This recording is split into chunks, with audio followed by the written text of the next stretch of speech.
Good evening. At this time, we will call to order the February 17th, 2023 Special City Council meeting at 5:41. And could we get a roll call, please? Vice Mayor Meyer, Here. Councilmember Orlemans, Here. Councilmember Pearson, Here. Mayor Bryant, Here. and let the record reflect that Councilmember Mendoza is absent. Okay. If we could all stand for the Pledge of Allegiance.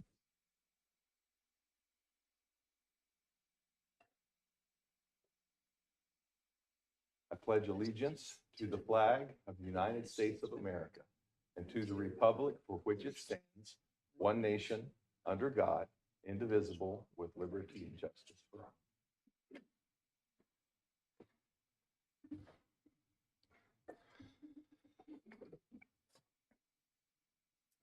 This time, a workshop with the Institute of Local Government providing an overview of governance, reviewing key themes from assessment interviews, reviewing effective leadership and culture, reviewing roles and responsibilities, reviewing governance tools, and reviewing and providing possible direction to staff regarding policies will be what this meeting encompasses.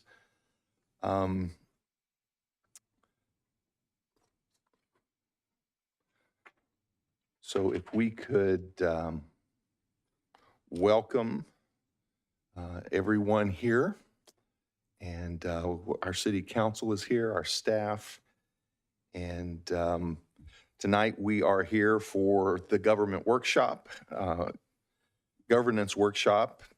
Before we jump in, I do want to note that we have a much more detailed agenda than we usually do, and it includes public comment part of the way through the meeting.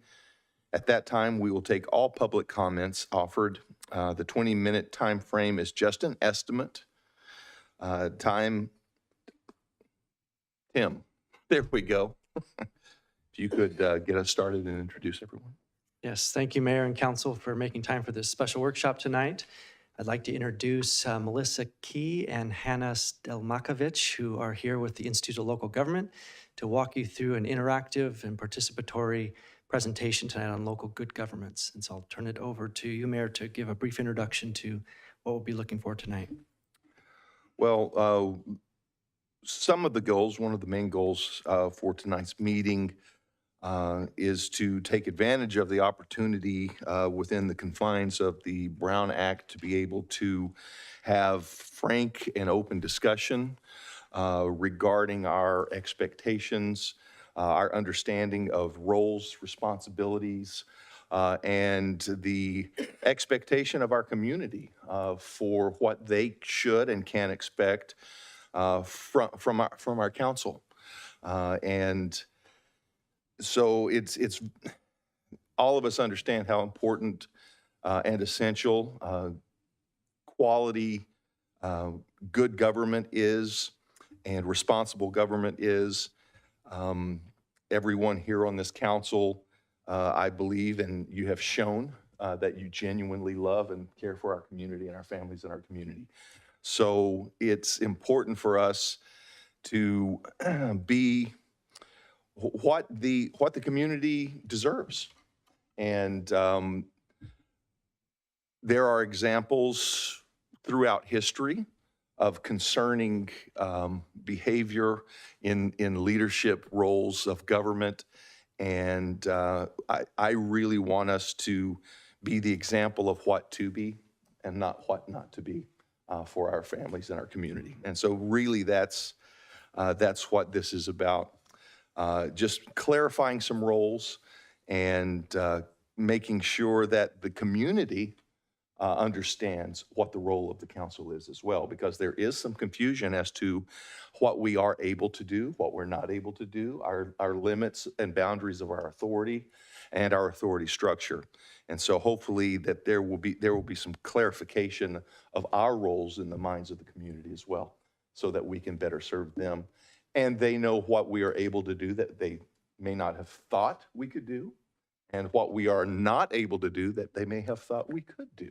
And so at this time, I'll turn it to you, Tim. And Great. Thank you for that introduction. I'll turn it now over to Melissa and Hannah, who will walk you through the presentation and the agenda that's on the website and before you tonight. We'll outline different segments of this presentation, and there are a couple different break opportunities coming up ahead as well. So I'll turn it over to Melissa and Hannah. Good evening, everybody. Thank you for being here and thank you for taking the time, council and staff, to have this conversation. Can we go ahead and start the screen share? Perfect. Thank you so much. Okay. So welcome. Again, as Tim mentioned, my name is Melissa Keene. I'm a senior program manager with the Institute for Local Government. I'm joined by my colleague, Hannah Stelmakovich, who's a program manager with ILG. We'll share a little bit more about ourselves in a few minutes when we get to the introductory phase. Here's a high-level agenda of what we're going to cover today. We're going to talk a little bit, very high level, about why good governance is important as it relates to why we're here today. We're going to go through those key themes from the assessment interviews that you all participated in, talk through some foundations for high-performing councils and effective leadership and culture and what that looks like from the experience we have and from all of the councils and staff that we've talked with. Go through roles and responsibilities. As noted, there's a public comment section midway through the meeting. We'll come back from that and talk through governance tools and the governance policies and procedures more as it specifically relates to the city of Brentwood. And then we'll have some reflections, closing remarks, and wrap up, and we will get you out of here as close to on time as possible. We know it's a very long meeting, a very late night. So again, appreciate you all being here and appreciate you taking the time. Also just want to flag that we will be holding another workshop in March for the Planning Commission, and that will be on the 21st, starting at 4:30. So please make note of that as it makes sense. A few housekeeping items before we get started. Again, as I just noted, this is a long meeting. There will be some formal breaks built in throughout the day, but also take breaks as needed. If you need to grab water, do something, feel free to get up and do that as needed. We do ask that you try to limit your cell phone use if you do have it on you, just so that we can make sure to be present and not have those distractions. So thank you for complying with that as you can. Then just to set the stage for how we want to have this conversation. So we really try to practice what we preach here, and so we start a lot of our workshops and conversations with norms or ground rules or just how we want to manage the conversation. So that's what you see on your screen now. These are some of the things that we usually talk about in terms of workshops and discussions. So helping achieve the meeting goals. So focusing on solutions and opportunities and how you can be part of that team and part of that positive direction and positive change moving forward. Letting everyone participate. So we really do hope, council, that you will all participate with us, but also letting and giving space to your fellow council members to participate. So stepping up and stepping back. Being civil and respectful. Obviously, we don't expect any group of this size to always agree, any group of any size to always agree. But if there are disagreements, try to do that in a respectful and empathetic and civil way. Trying to stay on point and on time. We do have a fairly ambitious agenda, and again, it's a late evening, so trying to get to the point and keep your comments on topic, and again, allowing that time for everyone to participate and for us to work through the agenda that we have. Attacking the problem, not the person. So related to that civil and respectful note that you see, again, trying to keep that conversation about the policy or the topic at hand and not to personalize those comments. And then trying to seek common ground and build consensus. You all really want what's best for the city, and to the mayor's point. So let's try to keep that in mind and really seek that consensus and common ground as we move through some of these topics today. So staff in the room, obviously we don't expect tons and tons of participation from you. This is the one slide that we do hope you'll participate with. We just want to go around the room and get some really quick introductions so we know who's here and kind of your relation to the city itself. So as we go around the room, please share your name and your title, how long you've been on the council if you're a council member, or how long you've been with the city if you're staff, and then one thing that you love about Brentwood. So why don't we start, Councilmember Pearson, can we start with you? And one other note for the council, as we go around, can you also share how you'd like to be addressed today? If we want to keep formal titles or be a little bit more informal, that would be helpful too. I don't need the formality, so that's fine. Perfect, thank you. But my first name is very difficult, so Councilmember Pearson may be easier than Patanisha. I'll leave it up to you. My name is Patricia Davis Pearson. I am District 2 council member. I've been with City Council for just a few months. And one of the things that I love about Brentwood is the first thing that I found when I walked into a Safeway on Balfour, and that was just the sense and feeling of hometown spirit and the camaraderie that our residents have for one another. It just feels very familial. So that's one of the great things that I love about our city. Thank you. And why don't we go to the mayor and then just around the room this way? Well, my name's Joel Bryant. I have been on city council since 2010. The one thing above everything else that I love about Brentwood are the families, the people.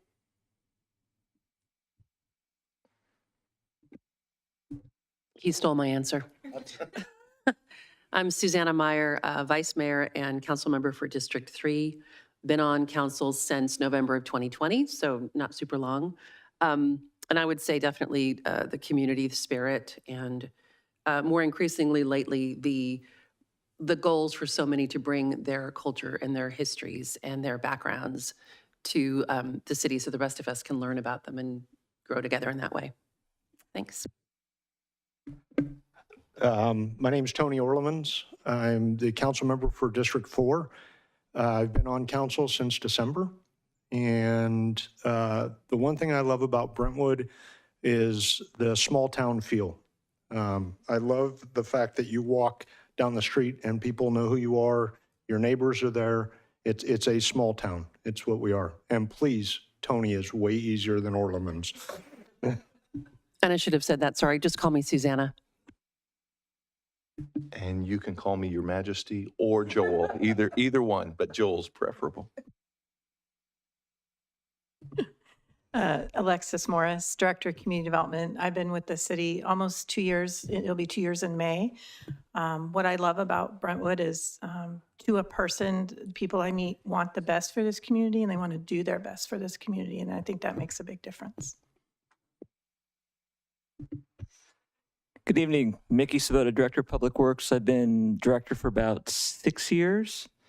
And what I love about the city of Brentwood is our Public Works Department.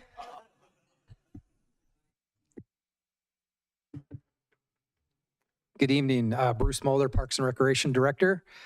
I've been with the city for just about 9 years this spring, and I was actually on the Park and Recreation Commission prior to that for about 3 years. So I also know what it's like to sit on the dais and represent our residents. And like Mickey said, Public Works, I'll say that I love our parks. Tim Herbert, Chief of Police, been with the city 21 years, been chief 4 months. October 1st was the official day. So the thing I love about the city is not only the family atmosphere, but from the city perspective, as far as employee goes, our employees all throughout the city. Everyone works together well interdepartmentally and with the community in a partnership. So that's what I enjoy. And the police department is awesome. Got a theme going here.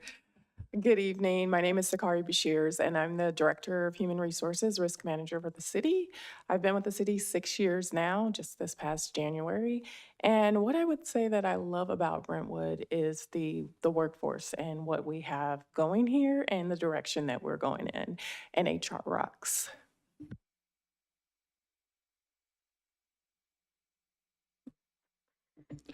I'm Damian Brower. I'm the city attorney. Been here for 17 and a half years. And what I love about the city is how welcoming the community was when we arrived here in 2005, my family and I, and how it's just continued over the years. It's just, I think it's a theme that we've all been saying here, just what a neat place this is to live. Tim Ogden, City Manager, been here 3 years. And I think the thing that stands out the most about what I love about Brentwood is in taking walks with my family along the trails, it doesn't fail that somebody isn't saying hi every time we pass somebody. And that's just unique from some other communities I've lived in. So I love that about Brentwood. Good evening, Darren Gale, Assistant City Manager. Been with the city for 1 year, a resident for a few months. And what I love about the city of Brentwood is it's maintained its agricultural roots, although it's a town of over 60,000 people.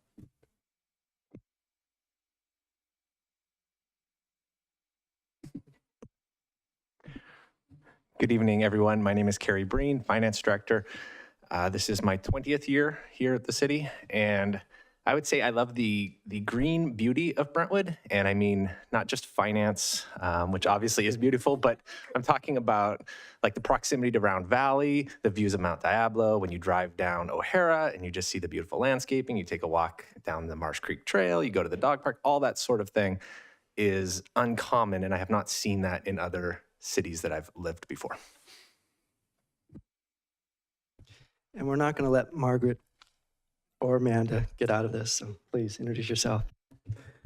I'm Margaret Wimberly, City Clerk. I've worked here for almost 22 years, and I'd say I just love all the amazing coworkers that I've gotten the opportunity to work with throughout those years. Best for last, my name is Amanda McVeigh. I am the Assistant City Clerk. My favorite part about Brentwood, well, I originally came here for the schools, and then Margaret brought me in to work with her. So I'm thankful for the opportunity to be here just in general. Oh, 7 months. Perfect. Thank you guys for humoring me. And staff, I promise that's the only time we'll put you on the spot today. You're welcome to chime in and share thoughts, but obviously a lot of the discussion is going to be focused with the council. So thank you for participating in that, and thank you again for being here. Just to share a little bit more about Hannah and I as well as we are doing introductions. So as I noted in my very high-level introduction, I'm a senior program manager with ILG, but I've spent my entire career working with government entities. I started very big picture working for Congress, and have progressively gotten more local throughout my career and spending almost the last 10 years with ILG, really working with cities and counties and special districts, helping them with community engagement and conversations like this, and then other special projects and really complex issues that you all are tackling around housing and land use and other things like that. But what I love about this work and these types of conversations is it's really that foundational piece and really helps set you up to do all of those very challenging things that we know are in front of you, from things like housing to community engagement to parks and public works and finance and all of the things around the table that you all are doing. So thank you for having us. Just wanted to give you a little bit of background about where I'm coming from in this work, and I'll let Hannah introduce herself too. Good evening, everyone. My name is Hannah Stelmakovich. I've been with the Institute for Local Government for almost 7 years and spent 2 years with the Red Cross. Helping those communities on the ground through the Red Cross made me realize how much I love working with people, and Institute for Local Government was a perfect opportunity. What I do there is mostly public engagement.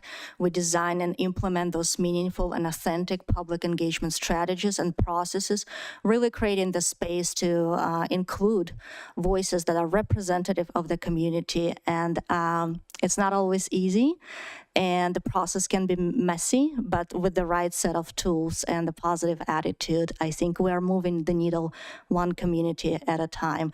And in the Institute for Local Government, we wear so many hats. And besides public engagement, I spend my time in sustainability pillar and leadership and governance pillar. This workshop is part of that. Thanks, Hannah.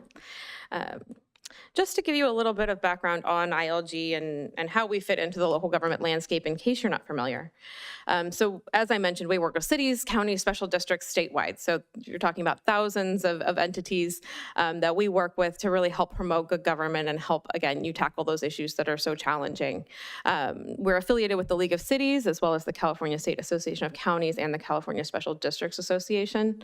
And essentially, we just are here to help you do your jobs, make your jobs a little bit easier, hopefully, providing tools, resources, technical assistance, capacity building, training, webinars, all types of things for our local government partners statewide. Hannah just mentioned a number of our pillar areas. We have a focus on leadership and governance, which is connected to the reason we're here today. But in addition to that, we have programs focused on civics education and workforce, so helping create that pipeline to public service, get young folks interested in local government as a career path. Public engagement, as Hannah mentioned, really helping embed that into local government operations and help agencies tackle those processes and strategies on a number of different topics. And then sustainable and resilient communities, which does a lot of work around housing, land use, climate action right now, things of that nature.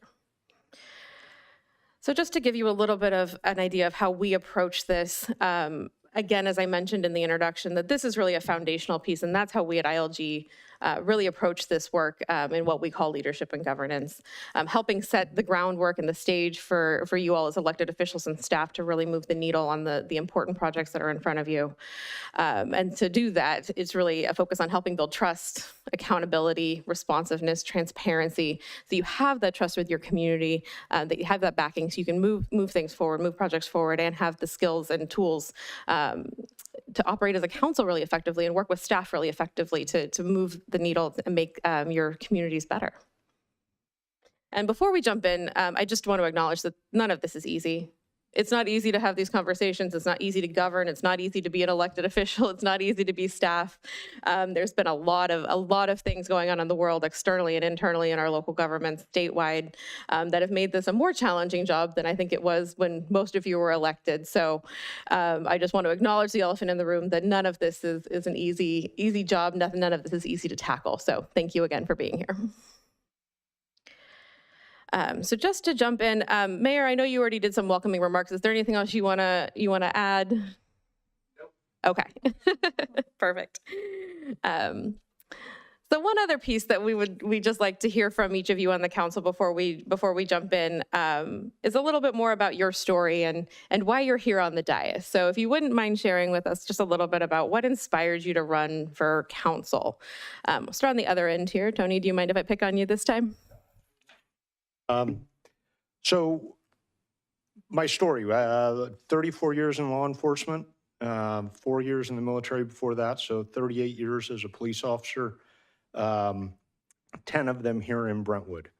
I have 6 kids, 4 grandkids. Life is great. I just retired from all of that and jumped into this. Why city council? I think the easiest answer to that is my background, the public service, helping the law enforcement, firefighters, paramedics get to where they need to be, get the support from the community, and more so the support from all of us here in the room all the way through.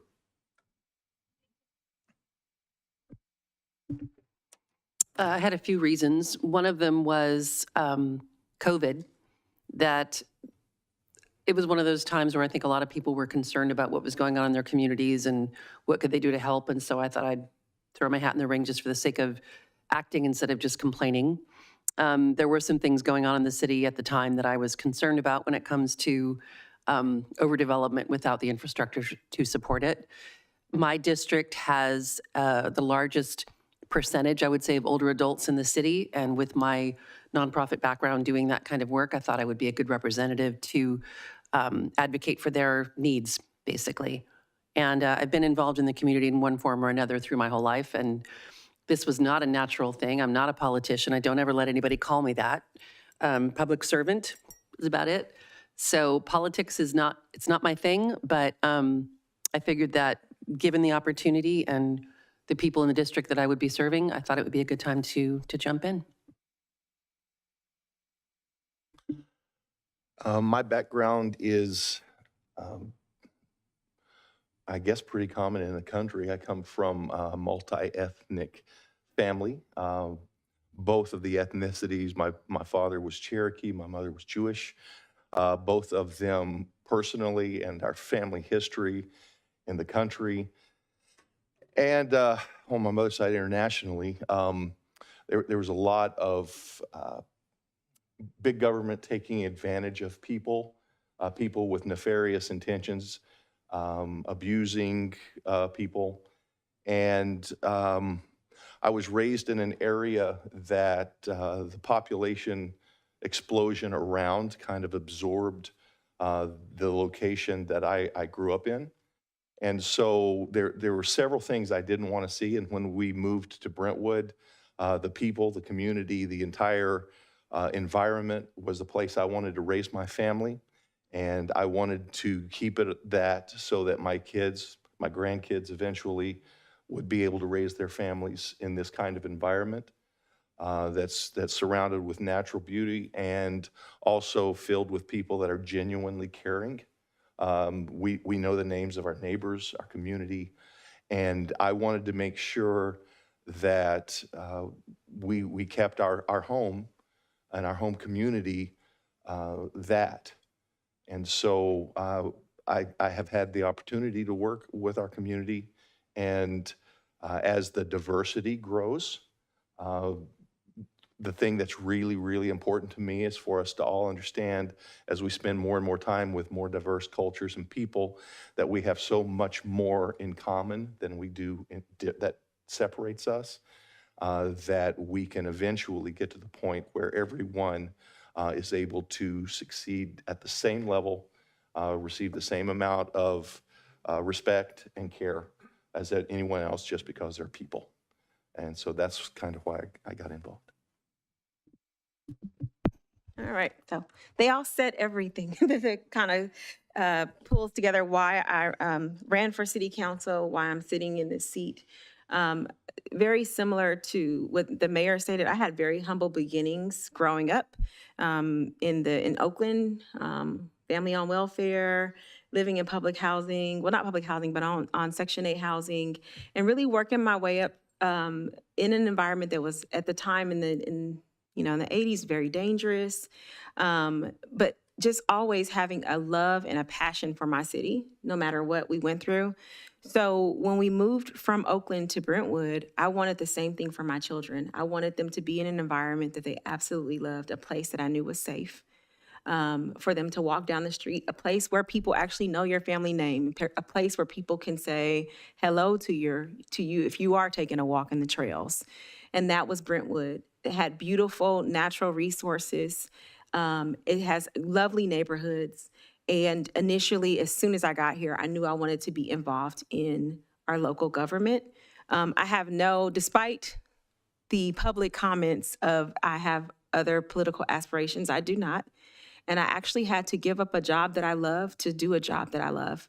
I, like Vice Mayor Meyer, I am not a politician at the least. I also don't like on several organizations. But one of the things that's very disabling is when you sit in a city and you feel like you have no voice and you feel like you're not included. And that happened during COVID. During COVID, my neighbors all sat in circles in the middle of the street, and we would talk about the things that we didn't like and we wanted to see changed in our city and the things we absolutely loved, down to us talking about our lights are beautiful. They have a bee on the lights outside of on our street. This is just such a beautiful city. Everything about Brentwood is so cool. But during that time, there was a project coming in our neighborhood we didn't agree with. And nothing felt so disabling as thinking that you didn't have a voice to have any change about where you lived at. And it was at that time that a neighbor said, you'd make a great council member. And I thought about, you know what? I would love to sit on council. I would love to be that voice. And so that's what inspired me to run. In addition to, one of the big things for me is diversity and inclusion. We live in such a beautiful city, and one thing that makes us so beautiful is the diversity that comes into the city.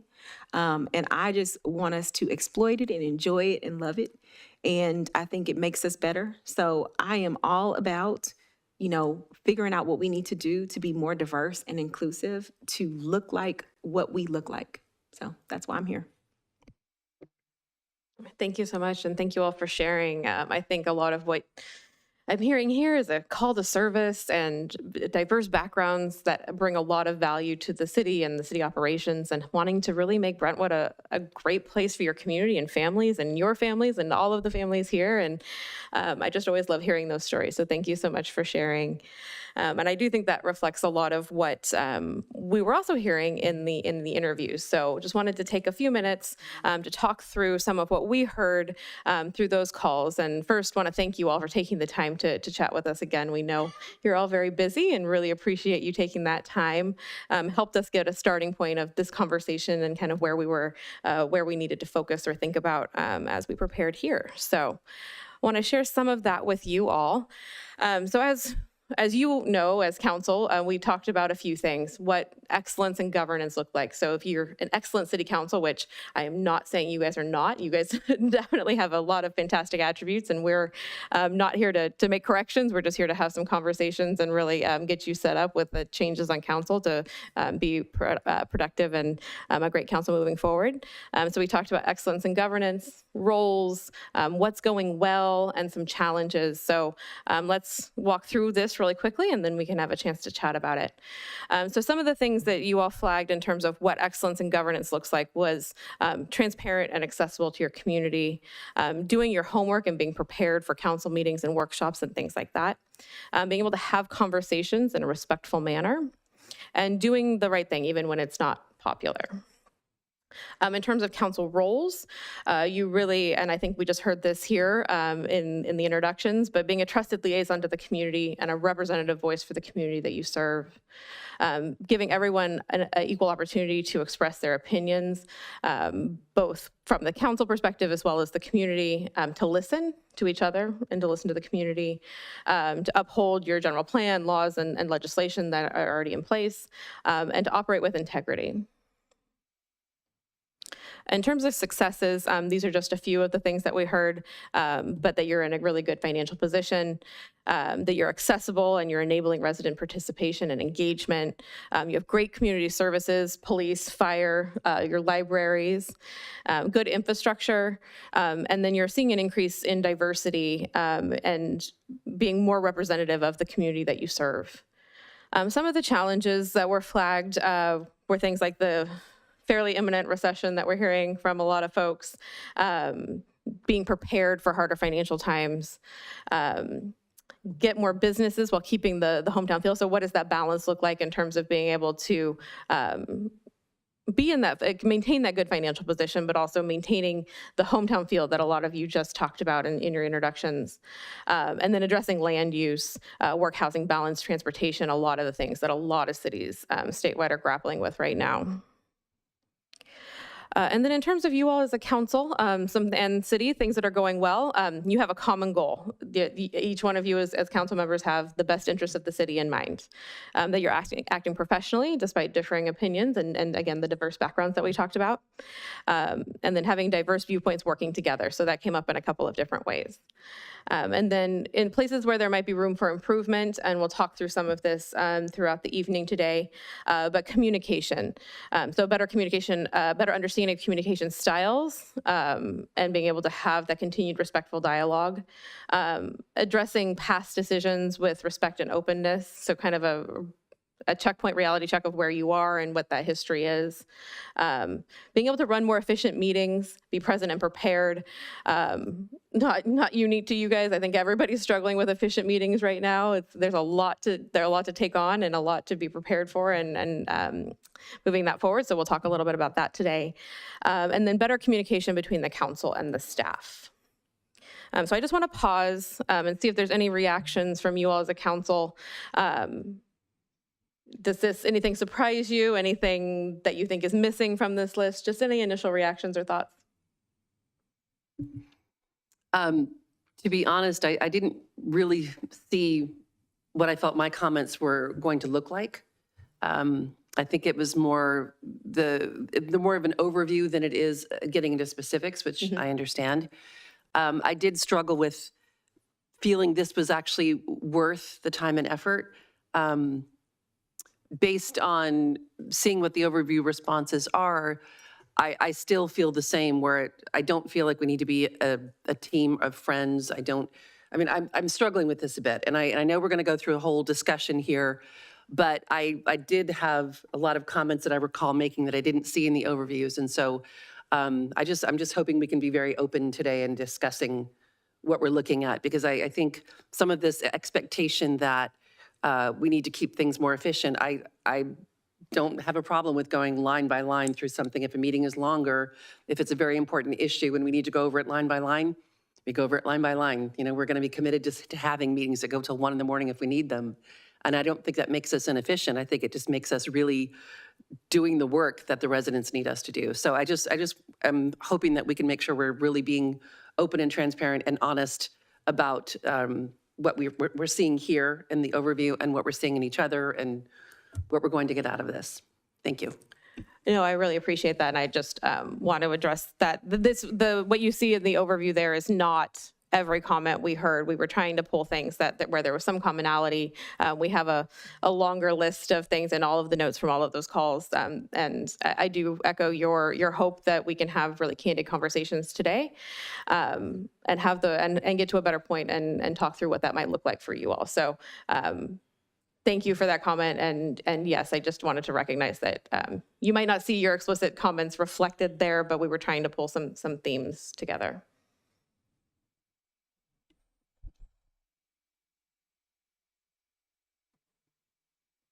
Any other thoughts or reactions? No, I actually want to just on a record say that when we did our interviews, I wholeheartedly don't mind my comments being open to the public and to the other council members. Because I think that's how I do understand what our vice mayor is saying here, and I know for the sake of time, we can't just list everything, and it may make other people who are not as comfortable uncomfortable, which can at times make people talk less. So I know we want to encourage people to talk more. However, I am open and think that, there's a lot of things that present themselves and we haven't even gotten into deep yet. I'm hoping we do go deep because there's a lot of issues that I think haven't been brought to the surface that has gotten in the way with the effectiveness, even though I have to say the meetings I've participated in have been highly effective. So I think we have, but I think they could be better. But I do understand that if we're going to be transparent, let's be fully transparent. And I'm completely open to, I as well didn't see a lot of my comments, but I didn't think I was going to see them all because there's 4 of us who participated and I'm sure there were a lot, so.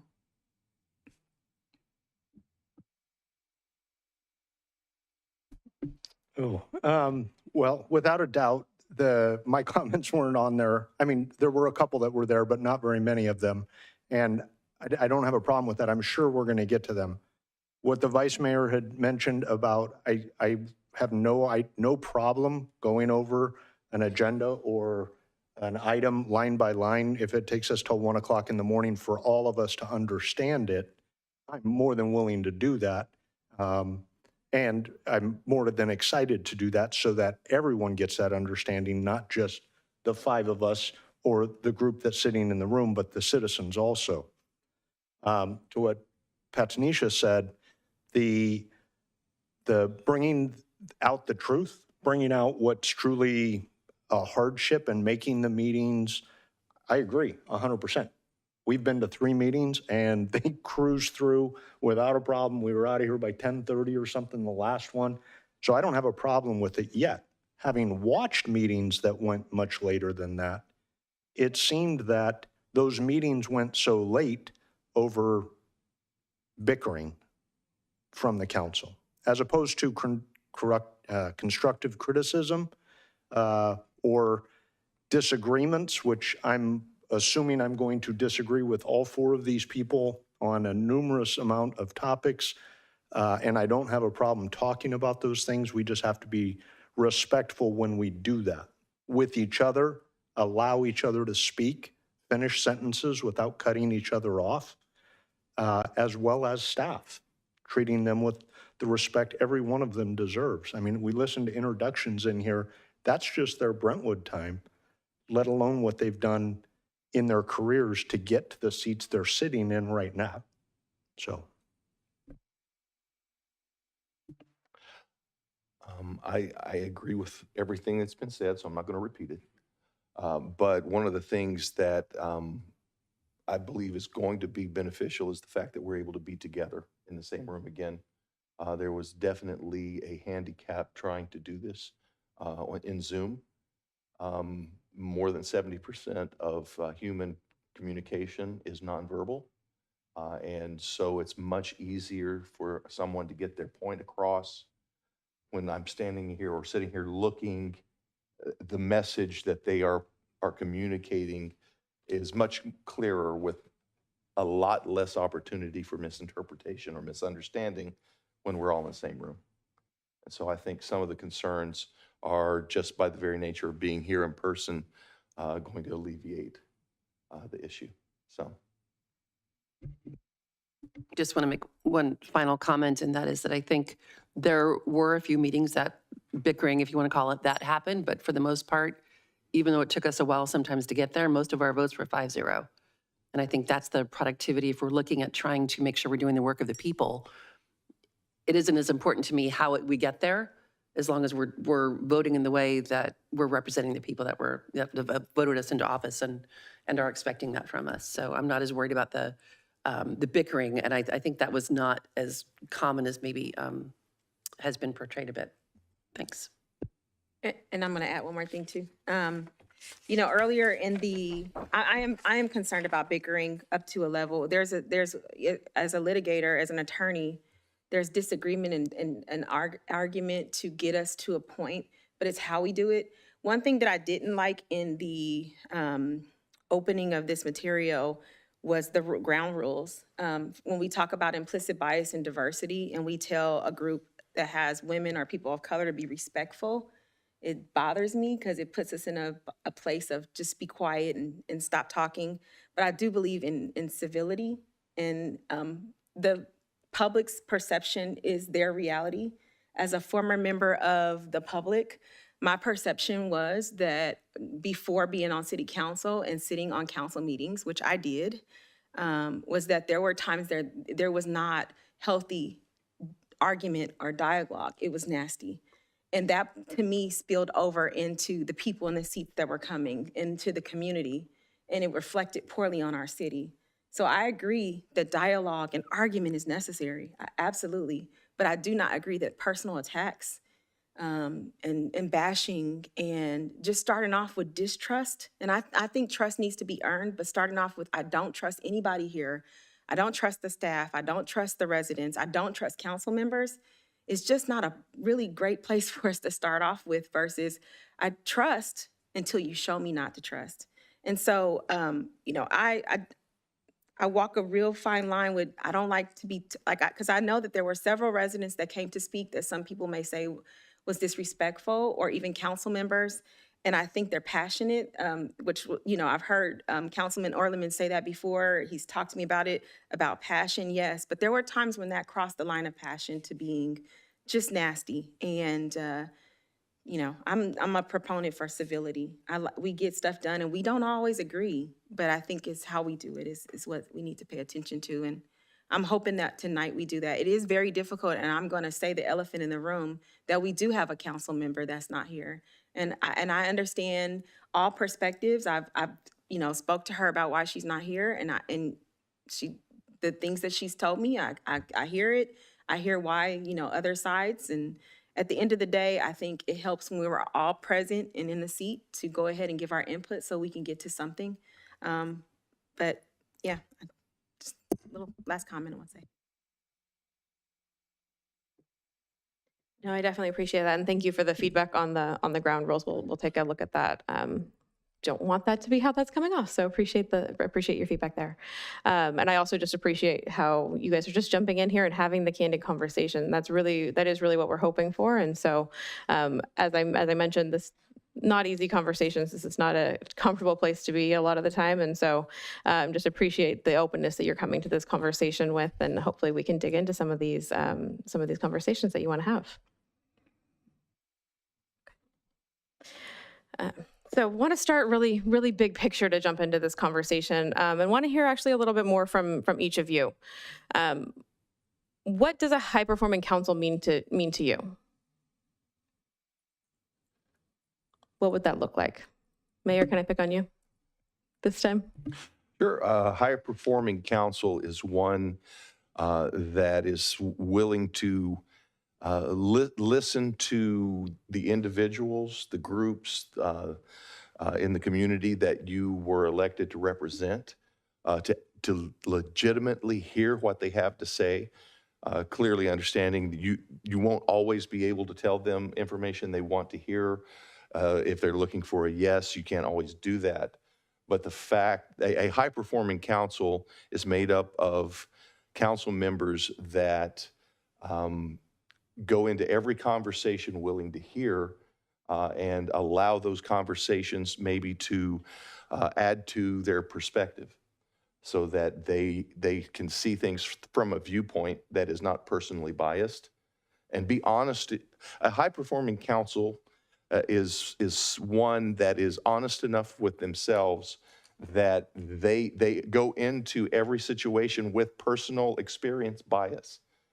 Every person is biased, not against someone, but you have been formed by your personal experience. And your experience in a circumstance is not going to be what my experience is. And so if I'm honest with that, and you tell me, for example, that I am not a woman, and I'm not a woman of color. And so if you say this is my experience, a high-performing council person doesn't enter into that conversation from a defensive standpoint, but a please explain to me what I don't know standpoint. And that, I think, is one component of high-performing council, is that they listen, they're honest with themselves, and they genuinely care about the direction of the city and how that direction impacts every single person in the city. Thank you. So listening, engaging, giving that space for everyone to be heard, and recognizing those lived experiences that may be different from your own. And maybe to add, come into the conversations with open mind, because bias can be there, but open mind and ability to listen and openness to learning, Yes, that will help us to get there. absolutely. Other thoughts? I think a high-performing council is one that is willing to do the work, that is willing to spend hours with the agenda or days to research outside of the agenda, to ask questions outside of that, to make decisions that could be very, very difficult. I've lost friends over decisions that I've had to make that I felt I did the right thing about. Not easy thing to do, but you have to be willing to do that. And I believe, I agree with what the mayor is saying as far as making sure that you're representing and understanding all of the lived experiences of each of the members and of the public. And I did want to, in fact, point out that elephant in the room, that Councilmember Mendoza isn't here, but that she had very good reasons for not being here and is very genuine to herself and transparent with her residents in her service to them. So I think that's one of the things for me to recognize that contribution as well is really important to me. And it's, again, not always easy. We're going to make decisions that people slam us for, but we're here to do that work. So being willing to do it, like I said, being willing to give what you need to give to be able to do the service of the people. Thanks. Yeah, so being prepared, again, honoring the lived experience, making sure you're putting in the work and making those decisions in the best interest of the community. I'm looking at you, I'm going to pick on you. I know. So when I first got onto council, I had the opportunity to meet with Senator Glazer for a real quick cup of coffee, and I asked him what makes a great council member. He had been a council member over in Arenda, I believe, for years, and his two pieces of advice were what I've heard from almost everybody on this council. Listen, and don't ever think you know everything, which is exactly what everybody on this council has said.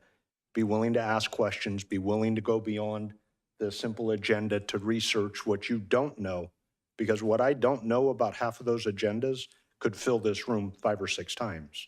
It takes a lot of research just to get in this room. So. Definitely. Especially when you're new, there's so much to learn coming in, a little bit like drinking from a fire hose. I've heard from a lot of new council members, so a lot to absorb and research and be prepared for. So I think a highly performing council is everything that they've stated already. And I think it's everything that we're doing. I think I have not seen any of us who are not researching, doing our homework, spending hours reviewing agendas, being prepared when we show up here. But I think it's getting the business of the city done with all of the residents in mind and adding on everything else that everyone else has already stated. Perfect, thank you. Okay, So just to give you a little bit of background in terms of some of what we've heard from councils and boards that we've worked with, that these things rise to the top as that foundational piece for exceptional counsel. So it encompasses a lot of what you all just said, but having that mindset, which I think is what a lot of the comments here have focused on in terms of being prepared, doing the work, engaging with the community, listening, honoring lived experience, that really has to do with your mindset and how you're approaching this role. And the seriousness with which you take it and the professionalism with which you take it. And so a lot of that is reflected there. There are some attributes of effective councils that we've heard over and over again from different councils and boards and executive staff that we've worked with, and we'll dig into that in just a minute. And then governance tools. So all of the tools that are in your toolbox at your disposal to really do this work and do this work well, and navigate through all of the challenging components of that. And so this is where we'll focus today, is talking through some of those different pieces that make up this puzzle of what an exceptional and effective and high-performing council looks like. Okay, so we're going to jump into that.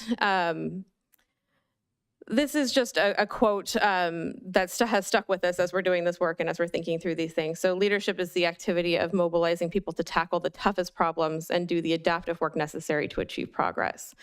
So I think this completely reflects a lot of what you were just talking about. Very challenging, very vexing problems that are at your doorstep in the city, and really being adaptive and listening and doing the work necessary, explicitly said there, to really achieve progress and make progress on those goals. So just wanted to share that with you all as we jump into this conversation. So to kick us off, we want to give you guys some time to think through individually what you're doing well as a individual council member, and where you could maybe personally improve, and then what the council is doing well as a whole, and then some thoughts on where the council might be able to improve. So Hannah's going to give you guys a quick worksheet here for you to take a look at and jot down some notes. It'll take maybe 10 minutes or so for you guys to think about this and write down some thoughts.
Let's take another 2 minutes to wrap up your thoughts, and then we'll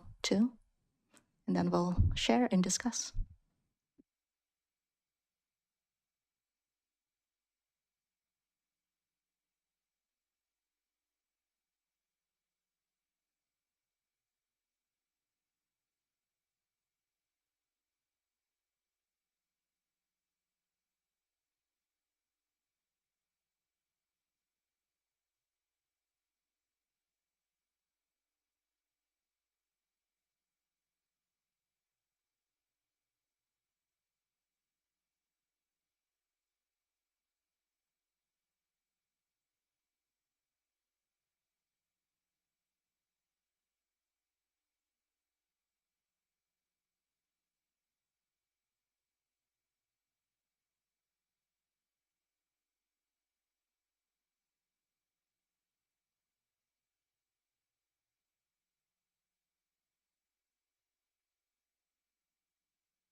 Okay, we're gonna wrap up this exercise. Again, this is the space to hear from you and from each other.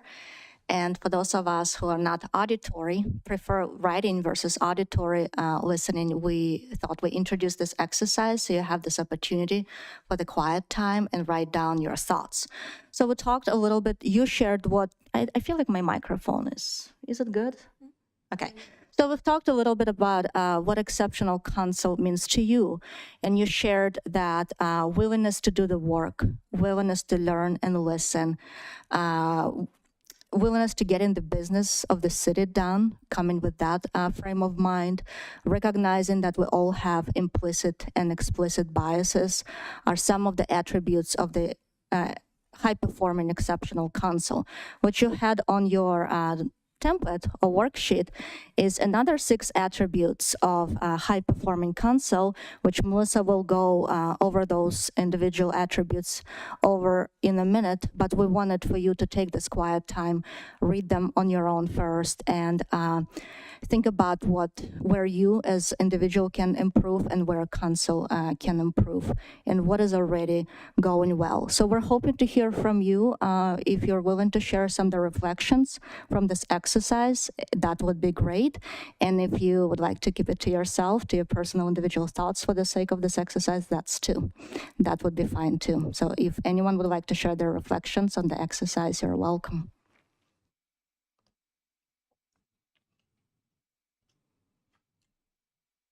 Do you want one by one, or do you want everything all at once? Just a few people. If all of you would like to share, we welcome that too.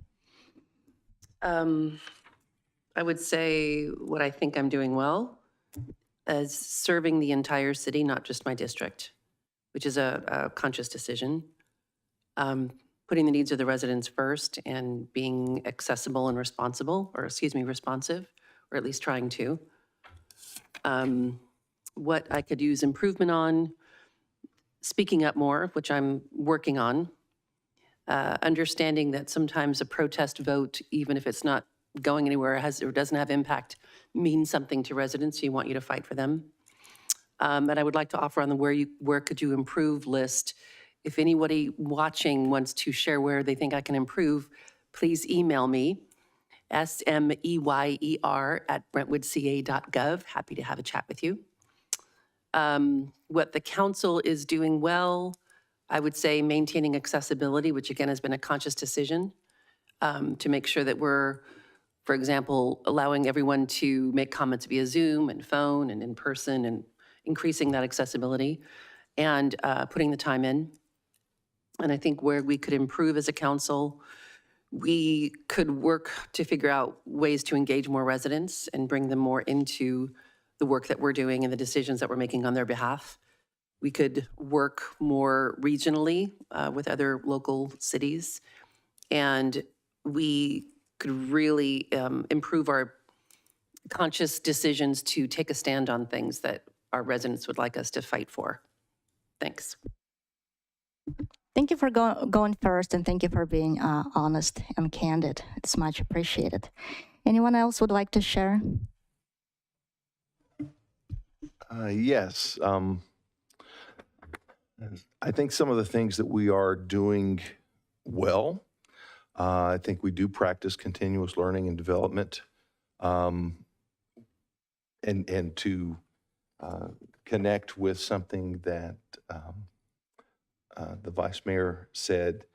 One of the things that I've been focusing on, I know as a council, that we have headed more in this direction, is to connect county and state level representative and groups with similar overlapping areas of concern and focus with local areas of concern and focus, so that we can have a much louder voice in county and state and federal concerns, and be able to get these different groups together that do have overlapping areas of mutual interest to work with us to accomplish the things that we as a community and that council need to have done. Those are things that we are working and doing better. We can always improve in those areas. I believe that one of the things that I could do better is that I want to understand the divergent opinions that are expressed, that are sometimes directly opposite of what my opinion is. I want to understand why that is. Not that I feel necessarily that I'm right and they're wrong, but if there is an opposite opinion on something, and I know these council members pretty well, certainly the ones I've been on the previous council with, and we feel very similarly about almost everything in the community as far as what we want our families and our community to feel like, be like. But if there is an opinion that is exactly the opposite of mine from someone that I have confidence in and relate to because we're neighbors and community members, I want to know why that is so different than mine and what the end result of their decision on that topic would be. And why is it that we are so close in so many areas? If this is an area that we're far apart on, why? What am I missing? Or what are they missing that we can, and we will never always agree on everything, but being able to understand their line of reasoning, regardless of whether we come to agreement or not, is something that's very important to me. So that I can be more aware of different ideas, thoughts, and opinions. And those are the two things that really stuck out to me. Thank you for sharing that. What I'm hearing, having those deeper conversations to understand, I'm hearing that there's a lot of admiration for the research and doing the deeper dives on the research when some things come across your desks, but still have difference in opinion. So having this ability to have deeper conversations to understand why we arrive at different conclusions where perhaps we read the same research is definitely what I'm hearing from you, and more collaboration on the state federal level to learn from others. Thank you for sharing. Anyone else would like to chime in? So what I'm doing well, first question, sitting in this seat as a newbie, it's a lot of work. I think every single person who sat here before and been in this place would completely understand that you have to gather a bunch of information. So I think one of the things I've been doing well for this short period of time is making sure that I gather historical data, watching old videos, listening to old information, looking at old agendas, gathering information from department heads that I need, and really learning the various department functions and the intersectionality between them and how the city keeps itself going, how the city keeps flowing. So I think I've done quite a amount of that, even taking quite a bit of time away from my 9 to 5 just to make sure that I fully understand so I can sit here and be effective and not just be another booty in a seat. And then the community involvement and engagement. And one of the things that I think I do well is really being mindful of being financially responsible and not emotional. The other thing is, what is council doing well? I think we make very educated, impactful decisions at council meetings. I think also, I do like the vice mayor said, this one about accessibility. I think if we're talking about diversity and inclusion, it's really important that we keep Zoom in place. I think we're one of few cities that still keep Zoom in place. And I think for people who have invisible disabilities and they don't have the ability to get here, or for some of our residents who don't have the mobility issues to get here, it provides a space for them. So mine was creating a space for residents to address their concerns and being responsive and prepared rather than reactive. Where could I improve? I think, if I'm not improving, I need to always look back and self-reflect about what I can do better. And this one was easy for me, was to create a space beyond email and the city's phone number to speak with residents. I really liked that our former council member had coffee with Karen. And I brought this up that I would like to create a space once a month, if not more, to do chats with Pat. So that our residents can sit and come meet with me in person. And not that I have to give my opinions, but I can literally sit in space so I can hear them. Where could the council improve? Communication. And I think this is a two-way street, though. I think that this can be a good improvement for the city staff and council, is that there be better communication. I don't think it's just a straight council improvement that needs to happen. I think with staff, it needs to be better there too. I think, but on a council level, one thing I've noticed is there needs to be a better understanding of state laws and the implication of state laws. As many of us have seen, there's been new state laws that rob cities of their rights to make decisions for their city. And I think if we understood those laws, there are some decisions that we can some things our hands are tied on, and some things that we absolutely can fight for. So I think a better, deeper understanding of state laws and implications would make some of our conversations a little bit easier. And then I think we can do better in creating more spaces that promote diversity and inclusion.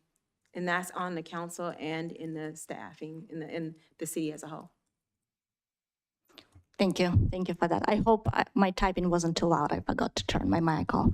Thank you for sharing. I think creating the spaces is critically important. Right now, we're creating the space for those continuous learning, space for this quiet time to write down your thoughts and reflect on how you're doing, how the council is doing, and creating those spaces for the community to come in and have these conversations with no particular issue in hand and just to listen and learn. It's definitely one of the ways to build trust in the community. So thank you for bringing this up. And we are writing down the notes. So again, we can organize these notes and organize it by themes. This is definitely just a starting point where this group growth can continue from this conversation. Tony, would you like to share? Yeah, please. I can never tell if the mic's on, sorry.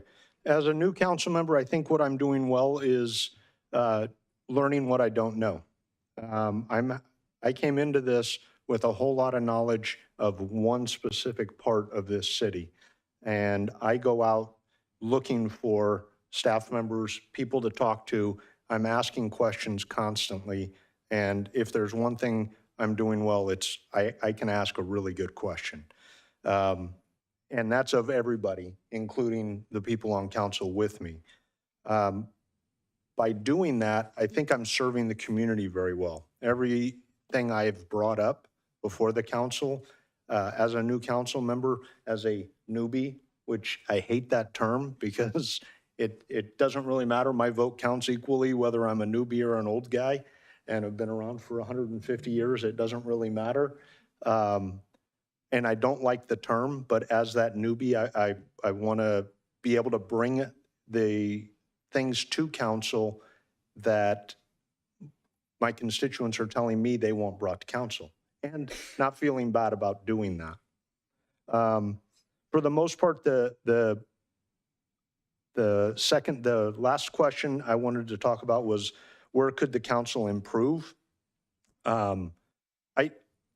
Again, the three meetings I've been to that I've attended as a council member that I've been part of were amazing. There wasn't a whole lot of trouble. There wasn't a whole lot of time delays.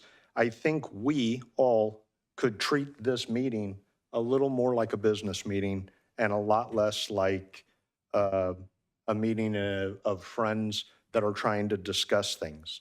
It seems like we let things get under our skin, and we don't need to do that. It would be much simpler if we could just treat it like a business meeting and let's get past it. I don't know how this can be done, but what I would really like to see from council in the future is maybe learn how to build trust within ourselves, within each other, and within our staff, as well as the community we're serving. We have to trust that they're going to do the right thing. There is no way I am ever going to understand as much as this young lady sitting right next to me when it comes to building, or Mickey when it comes to the other parts. I have to just sit back and go, I believe what you're telling me is true. I can't read that much material in the 5 days since I got the agenda. I think we have to learn to trust our staff. Thank you for sharing. Yeah, just want to echo Hannah's thank you. Really appreciate those thoughts and you taking the time to think through that and then share candidly some of the areas that you can personally improve and what's going well so far to kick us off on this conversation. So want to share a few more things that we've heard, really reflecting on all of the comments that you all just made in terms of what's going well and where there's potentially room for improvement.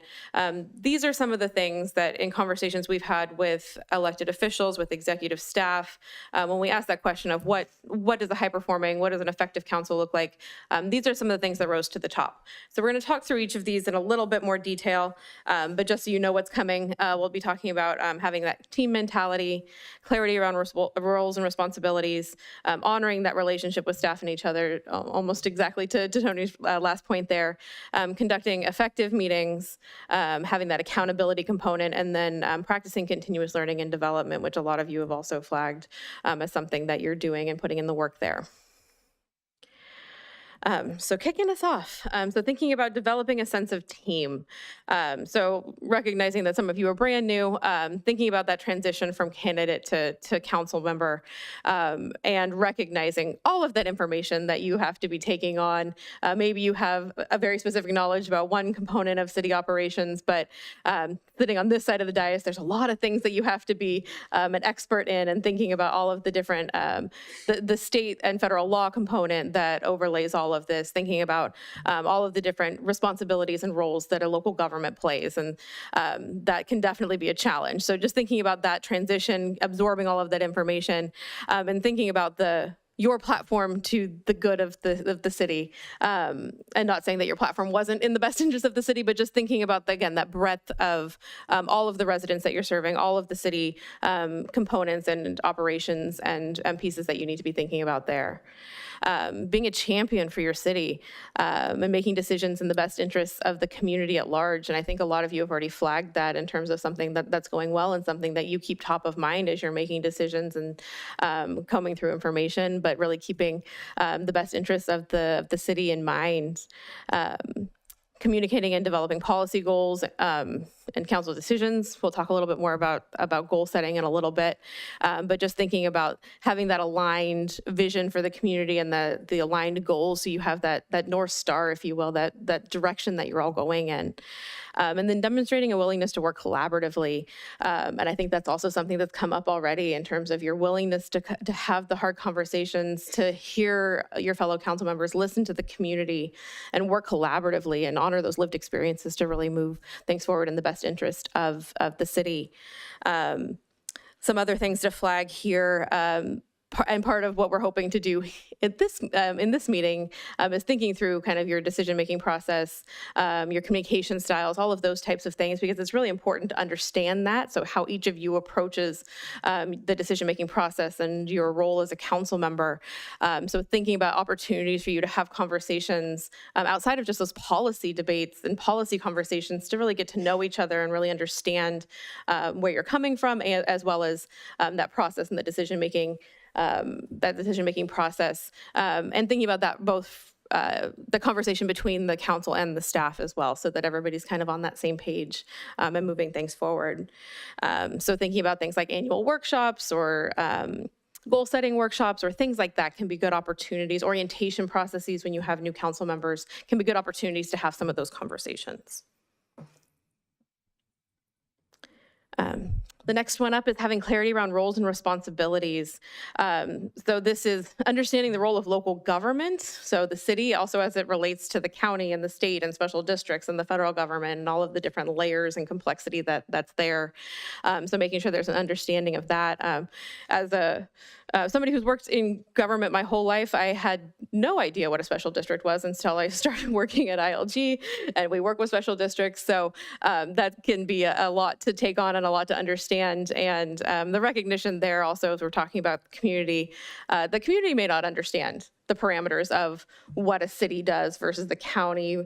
I gave a lot of those 101 lessons when I worked for Congress and constituent services, trying to explain why the federal government had no say over the Sacramento Police Department kind of situation. So having that kind of information extend to your community and help them understand what the lines are in terms of what the city does versus the county, et cetera. In terms of the council itself, thinking about their role in the policy and goal setting component of this as opposed to the implementation. So setting that vision, setting those goals, and then on the staff side, that's where that implementation comes in and how to get it done, and then the reporting back to you all. Thinking about being informed of the issue. So the vice mayor hit this on the head, but I'm going to sound a little bit like a broken record too in terms of being prepared and doing your homework and all of that, but making sure that you're informed about not just necessarily the issues on that agenda, which is very important, but also just issues that are facing your community. What's important to your residents? What's coming down the pipeline that you might need to be aware of? Are you just kind of trying to stay on top of all of the different pieces of that really could be coming at you and that you might need to be having conversations and making decisions on? So think about honoring the relationship between staff and each other. So to underscore this point, we would never expect any council to have 5-0 votes every single time. There's a healthy democracy component of having those debates, having those policy discussions, talking that through, and then making the decision in the best interest of your community. What we want to flag here is that ability to have those disagreements and those conversations in a civil manner. So you're not personally attacking each other. You're keeping those debates at that policy level, thinking about the what's in the best interest of the community, and again, not going into those personal attacks. Thinking about positive decorum and modeling leadership. I think the mayor brought this up in terms of the Zoom versus the in-person piece, and thinking about your body language and your facial expressions and all of those types of things in terms of how you're showing up. And a lot of councils and boards that we've worked with have that kind of set of norms or ground rules or civility policy or code of conduct, whatever you want to call it, but that it's essentially just an agreed upon set of ways that you're going to show up in your meetings and how you're going to work with each other and how you're going to approach those meetings. A couple of things that aren't on the slide just to flag in terms of that staff relationship, because we're talking a lot about being prepared and doing your research. One of the things we like to recommend is trying to avoid the gotcha questions from the dais, giving staff a heads up that you have questions, they can do the research, they can get back to you with the information that you need to make that decision. That's not to say don't ask the questions on the dais. Maybe you want that in the record, you want the whole council to hear the question, you want the community to hear the response and the question, but trying to give the staff the respect and the heads up to be prepared to have that conversation or to respond to those questions real time is a good rule of thumb. and can also help ease the efficiency of your meetings. So if it's information that you need to make that decision, and the staff member can't provide that to you while you're on the dais, you could have to delay the decision and push things to another meeting or things like that. So it just can help with the efficiency of how you run the meetings and just that kind of respect that you have for the staff and for each other. Which ties well into conducting effective meetings. So a lot of this is going to look familiar from some of the other things that we've been talking about in terms of being respectful to the community, to each other, to staff, going back to the body language and facial expressions. One of the stories I like to tell here is that early in the pandemic, I'm on a Zoom call with a number of our staff and some external folks, and I get a text message from a colleague that says, "Fix your face." And this is how I found out on a Zoom call that I have a not Wasn't friendly. me. It wasn't Hannah, but I don't have a very friendly resting face. So just trying to think about how you're showing up and not just what you're talking about, but your tone of voice, your facial expressions, your body language as you're sitting on the dais and as you're having those conversations. Thinking about, again, the issues aren't personalized, thoughtful dialogue. You're prepared for meetings. I told you I was going to sound a little bit like a broken record there, but reading agenda packets, having those questions either prepared ahead of time or asked ahead of time.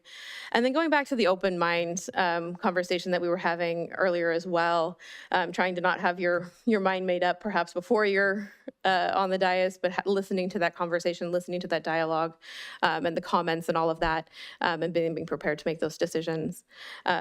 Respecting varied opinions. We've already talked about that in terms of lived experience and listening to your colleagues and listening to the community and then behaving in a civil manner. And again, if you have that code of conduct or norms or things like that, then keeping that in mind as you're going through your public meetings.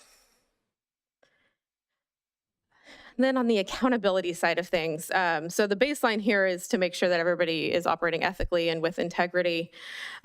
So some of that is easier said than done. Also, there's a lot of ethics laws that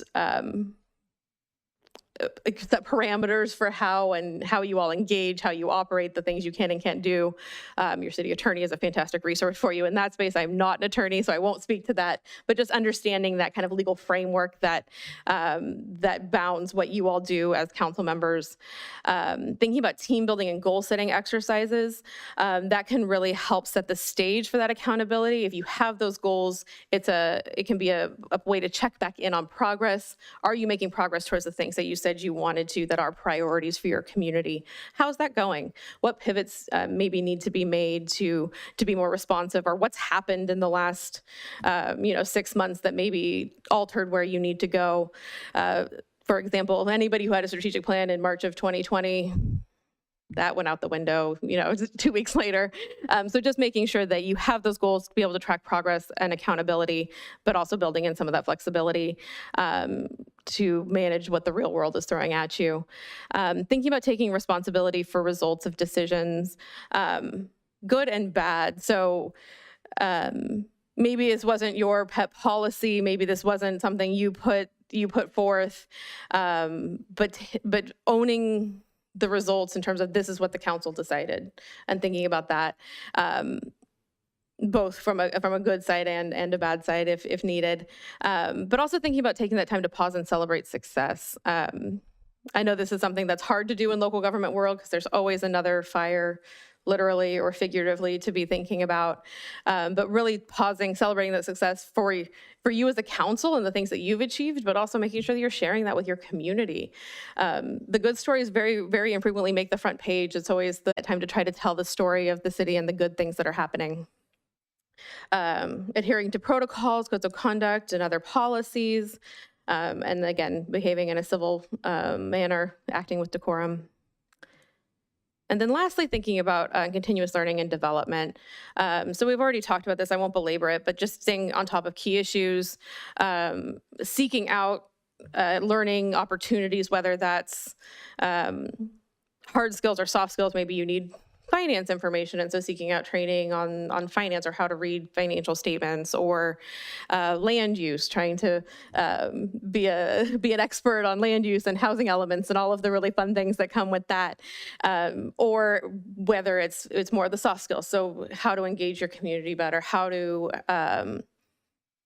maybe it's active listening or things like that in terms of how you can be engaging or hearing from your community or things like that. So keeping in mind both sides of that coin. And that can be done in conferences and webinars and other types of trainings or conversations with your predecessors or other folks that have lived this life. So just something to think about there. So I will pause because I've been talking a lot, but what if that resonates with you all? Are there things that are missing from that list? Obviously, we started with you all sharing some of the things that you see as high-performing councils, and hopefully a lot of that you see embedded in that list there, but anything that resonates, anything that's missing?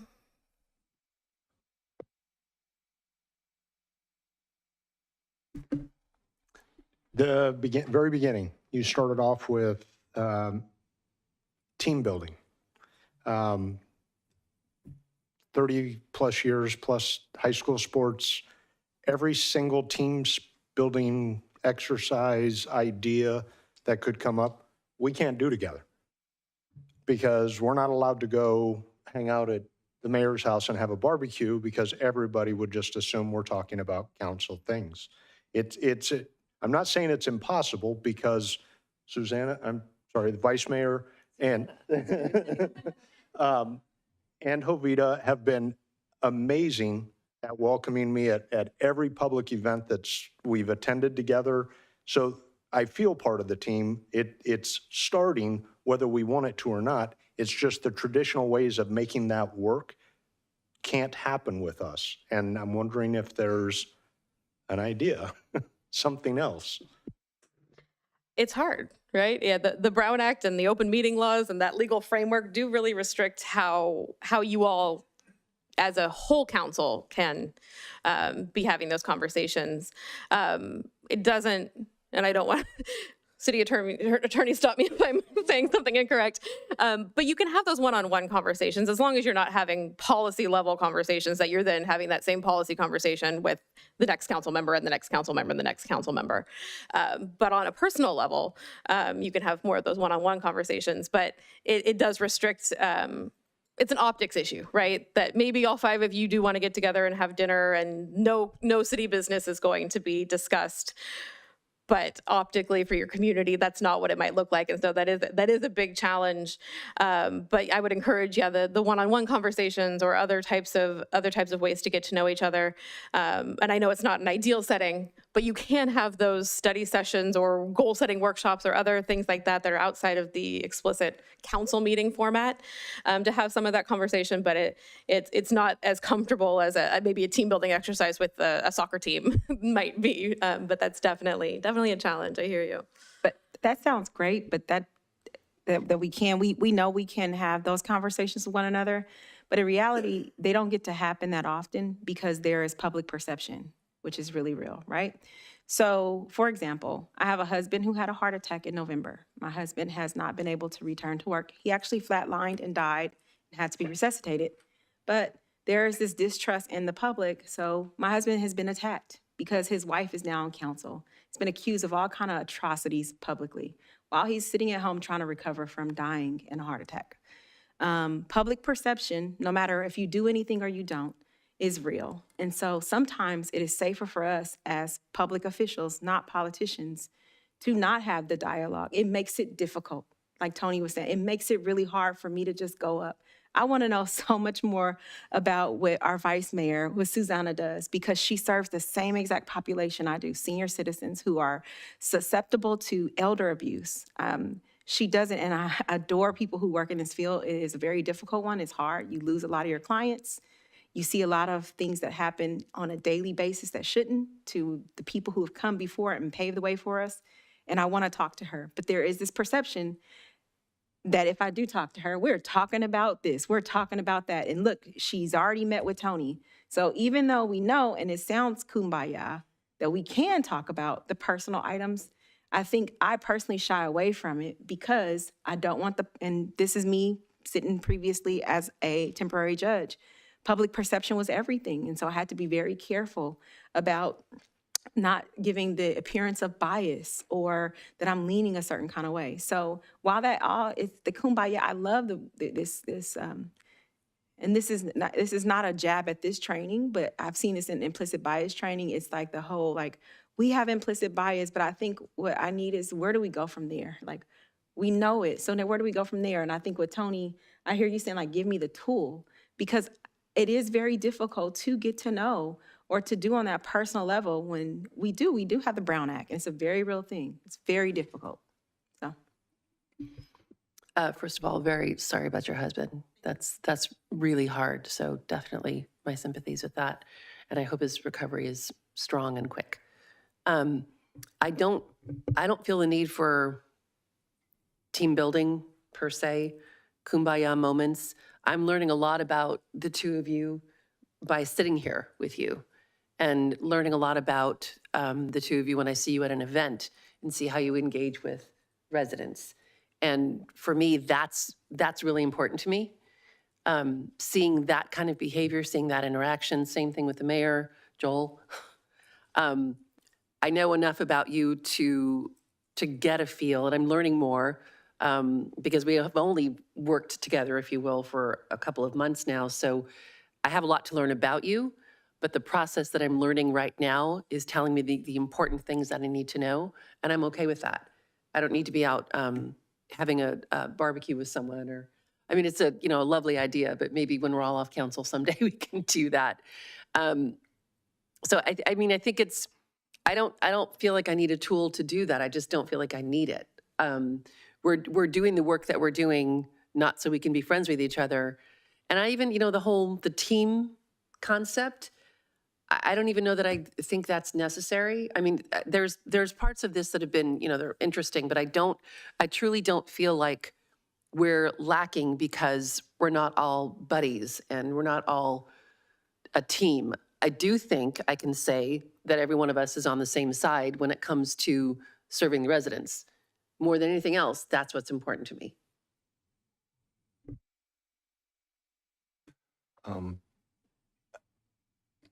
I would love to have everybody over for barbecue, but Tony is worlds better than I am at it.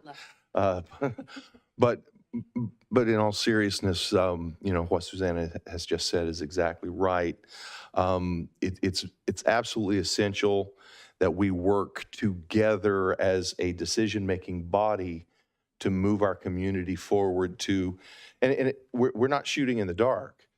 We have a general plan that a lot of very smart people worked very hard along with a community selected group to determine the direction and what the ultimate vision for the next 20 to 50 years that we can hope to aim at.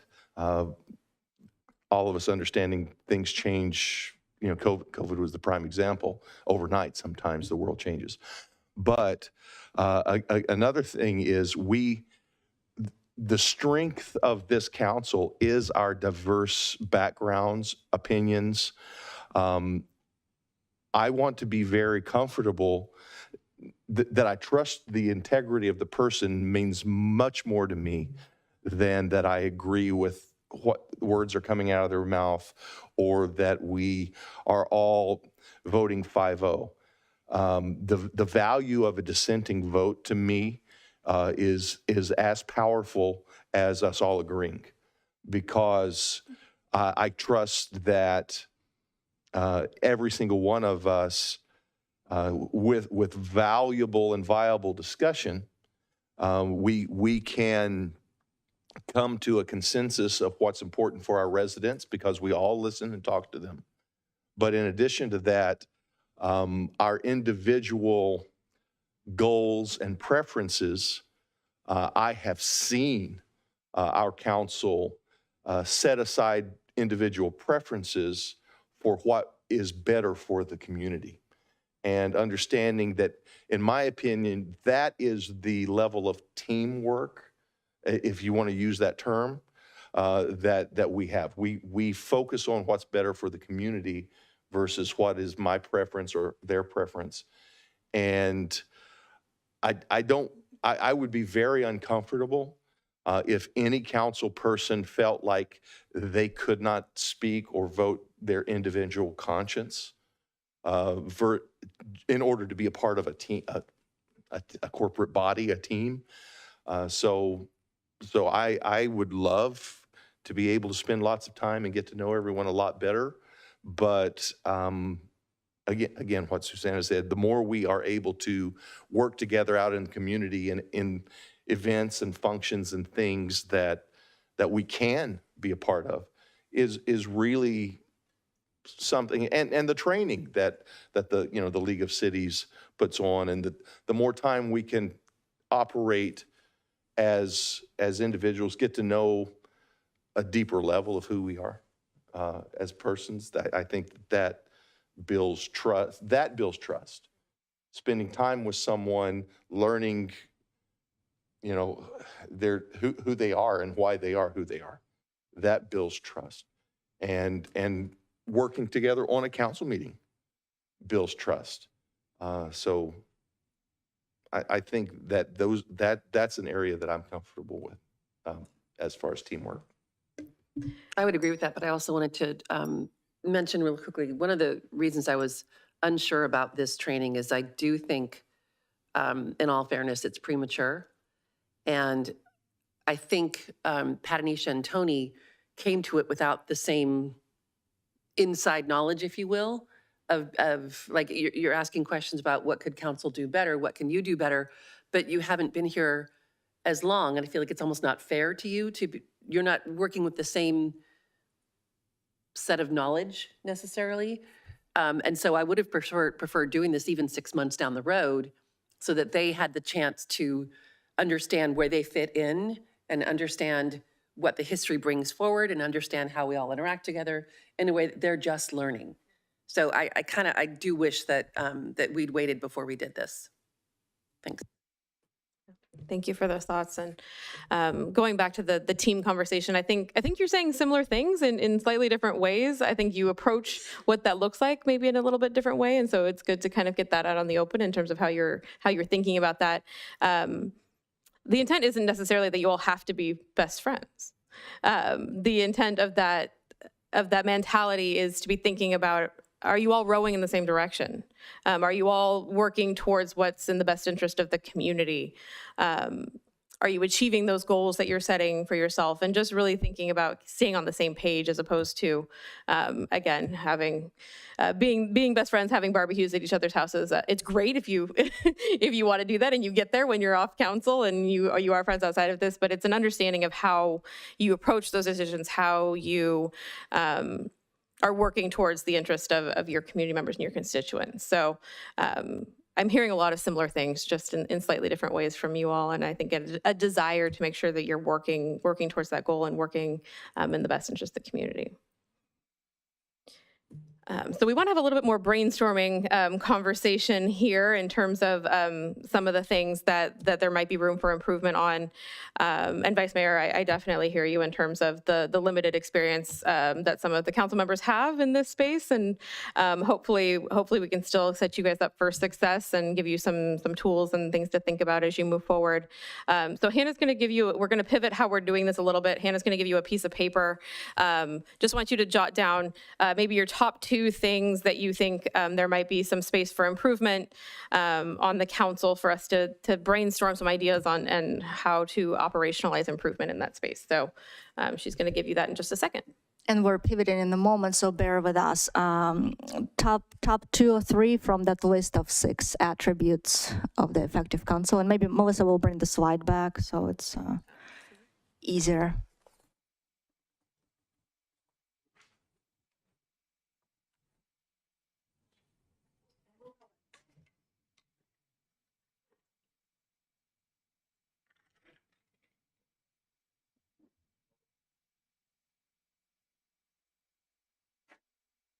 I'm not clear what the ask is. I feel like these are all attributes we've discussed, but are we supposed to say that we're choosing a couple we think we're lacking in? Can we talk Not about necessarily that? lacking, but places that you think there might be room for improvement. So we can just have a discussion on what that could look like and what tools might be available or things like that to help you do that. Okay, thanks.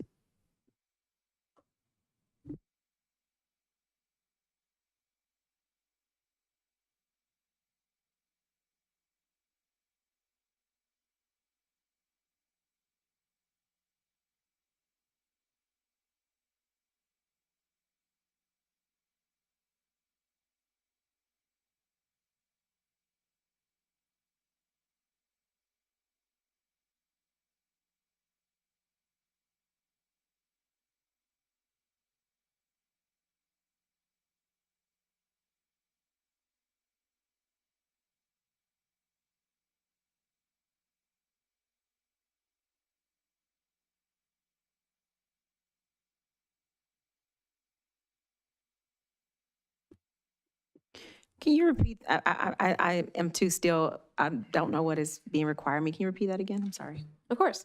So just we're curious to hear where you think that there might be some space for improvement on the council, so that we can help you brainstorm on ways that might be available, either tools or policies or additional conversations that might need to be had to help you move the needle on those. And we're stuck to this list of 6, or can we just stay with what we already talked about? It doesn't have to be from this list if you've got other thoughts. We just are trying to get some consensus to help us narrow down where to move the conversation next. Thank you.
Do you guys need another minute? No. Okay. Hannah's going to come grab those so we can take a quick look.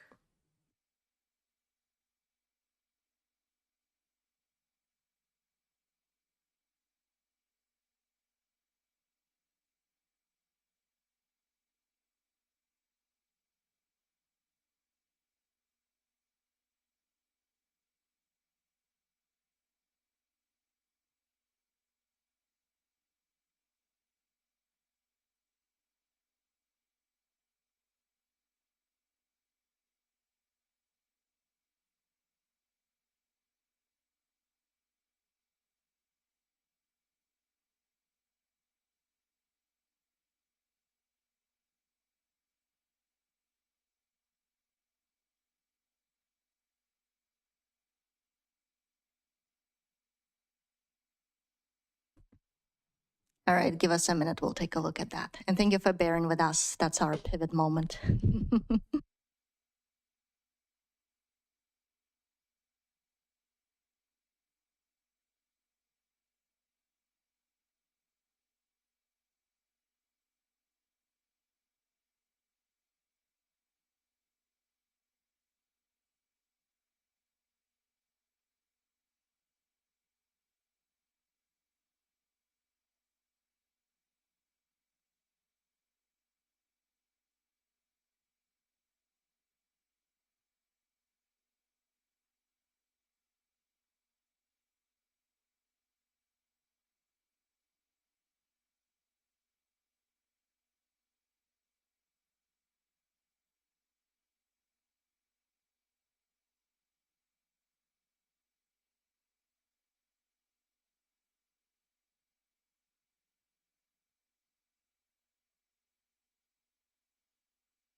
Okay, so a couple of things. I think you guys are saying them differently, but I think are a little bit thematic here. One is talking through communication between council and staff in terms of the dialogue and what that looks like. And then the other piece that we've seen come up a couple of times in these comments is thinking about the understanding of that broader landscape, as you will, with kind of the state and federal implications and things like that. So there's a legal component to some of that. So that may be best for another another conversation to understand really the understanding of the state laws and the implications of those laws. If you haven't already taken the AB 1234 trainings and things like that, there's definitely some trainings available in that space. And again, maybe it's worth a broader conversation with the city attorney or as a council to get a better understanding of that. But would like to talk through the communication component, because I'm seeing that here a few times, the communication and the relationship component. So is anybody comfortable kind of sharing a little bit more in terms of what that challenge is? Is it a being on the same page in terms of communication styles? Is it a need for more frequent communication? Anybody that flagged that want to share a little bit more about what that challenge is? The answer to those questions is yes. But both communication styles, expectations of content of communication, timing of communication. One of the disadvantages that staff has a lot of times, from my observation, is they are often, or sometimes, limited to trying to translate through our dialogue at council exactly what it is that are our priorities. As far, and now we're very clear as to what those are. Don't misunderstand, and staff understands what they are and they respond to that. But within a particular topic, for example, in the past, not in the recent past, but years ago when I first got on council, there was sometimes a culture. A long time ago that we were given information that it was deemed by certain individuals on staff, this is all the information they need to have. And so there's a balance that has to be attained between all the information that the experts have that it's taking them decades to absorb, and then weekly, daily, yearly, monthly, they have to adapt and change to federal and state and county regulations. So all of that is why they are the professional, and understanding and sometimes my limited way of asking, I need this information, I need you to present it to me in a way that I can understand it and connect it to the other anticipated or unanticipated consequences of this decision. I need you to tell me things that I'm blind to because it's not my job to be, looking at that. But at the same time, I need you to be able to translate for me what I need to know and tell me what I don't know to ask for. One of the greatest skills that some of our staff has is to understand what I don't know to ask for and to give that to me in a way that I can understand it and understand why I need to know it. And so I think having the ability for us, for me, I'll speak for myself, for me to talk to the staff, for them to anticipate what I don't know to ask for. And anticipate that and connect it to the process that they understand that I have personally, which is different than everyone else's process. That's a lot to ask of staff. I would like for staff to feel comfortable that I'm not going to be upset or offended if they ask me, Can you please tell me exactly what you want? Is this too much? Is it too little? Are these the areas? So understanding that they have to do that to every city council person, every director, the community at large, businesses and corporations that are come, they have a lot on their plate.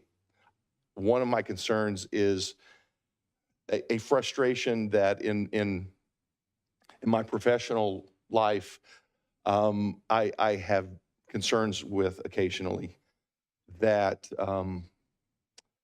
that in order to do the job to the level I expect myself to do the job, I'm going to have time to focus and to accumulate information and present it in a legible and understandable and timely fashion.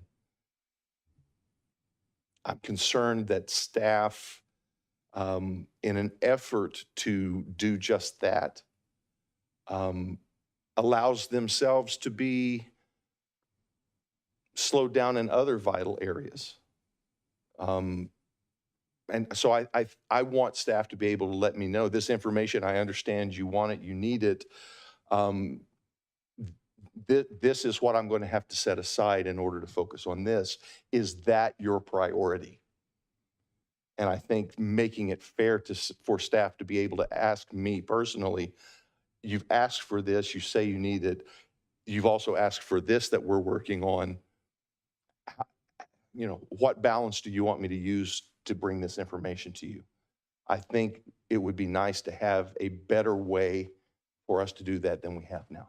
I don't know what the answer is, but I think that's an area that would help the communication and help ease some of the frustration from council and from staff. So to have a better understanding of what the information needs of the council are, but also opening up that dialogue for them to ask you what you need. Am I here? Am I? And how soon we need it. And, you know, and they are handicapped as well by the regulation of, you know, the Brown Act. And I say handicap in the unintended consequence of something that is very important, and that is transparency. Essential. I said very important. That was wrong. It's essential. Is that they've got to be very careful as well to not violate trust as well. So it's a difficult situation, but yes, that's a concern. Does that resonate with the rest of you? Are you seeing that? Is that the same challenge you're flagging in terms of communication? I'd say that, and then I'd like to add on. And I want to be clear because I think I've said this from the beginning when you guys interview me. I do not care if you tell everybody what I said. So one of the things I keep writing on that paper was understanding state laws and implications. That has nothing to do with Brown Act. That's not what I'm talking about. I am talking about, and I've said this because as an attorney who works with the public who don't quite always, some of the people who come with me in my office, they don't understand the law, but they look to me as a source in that area to make it understandable. I've seen times when in this seat, we want to make sure that the public understands the laws and the implications. Before I was a council member, I didn't come in person, but I sat on Zoom at a meeting where there was a question about HCD, and if we were gonna if we didn't get everything in time, were we gonna be sued? And council members were asking that. And I felt at that time, it wasn't clarified whether or not the process wasn't clarified.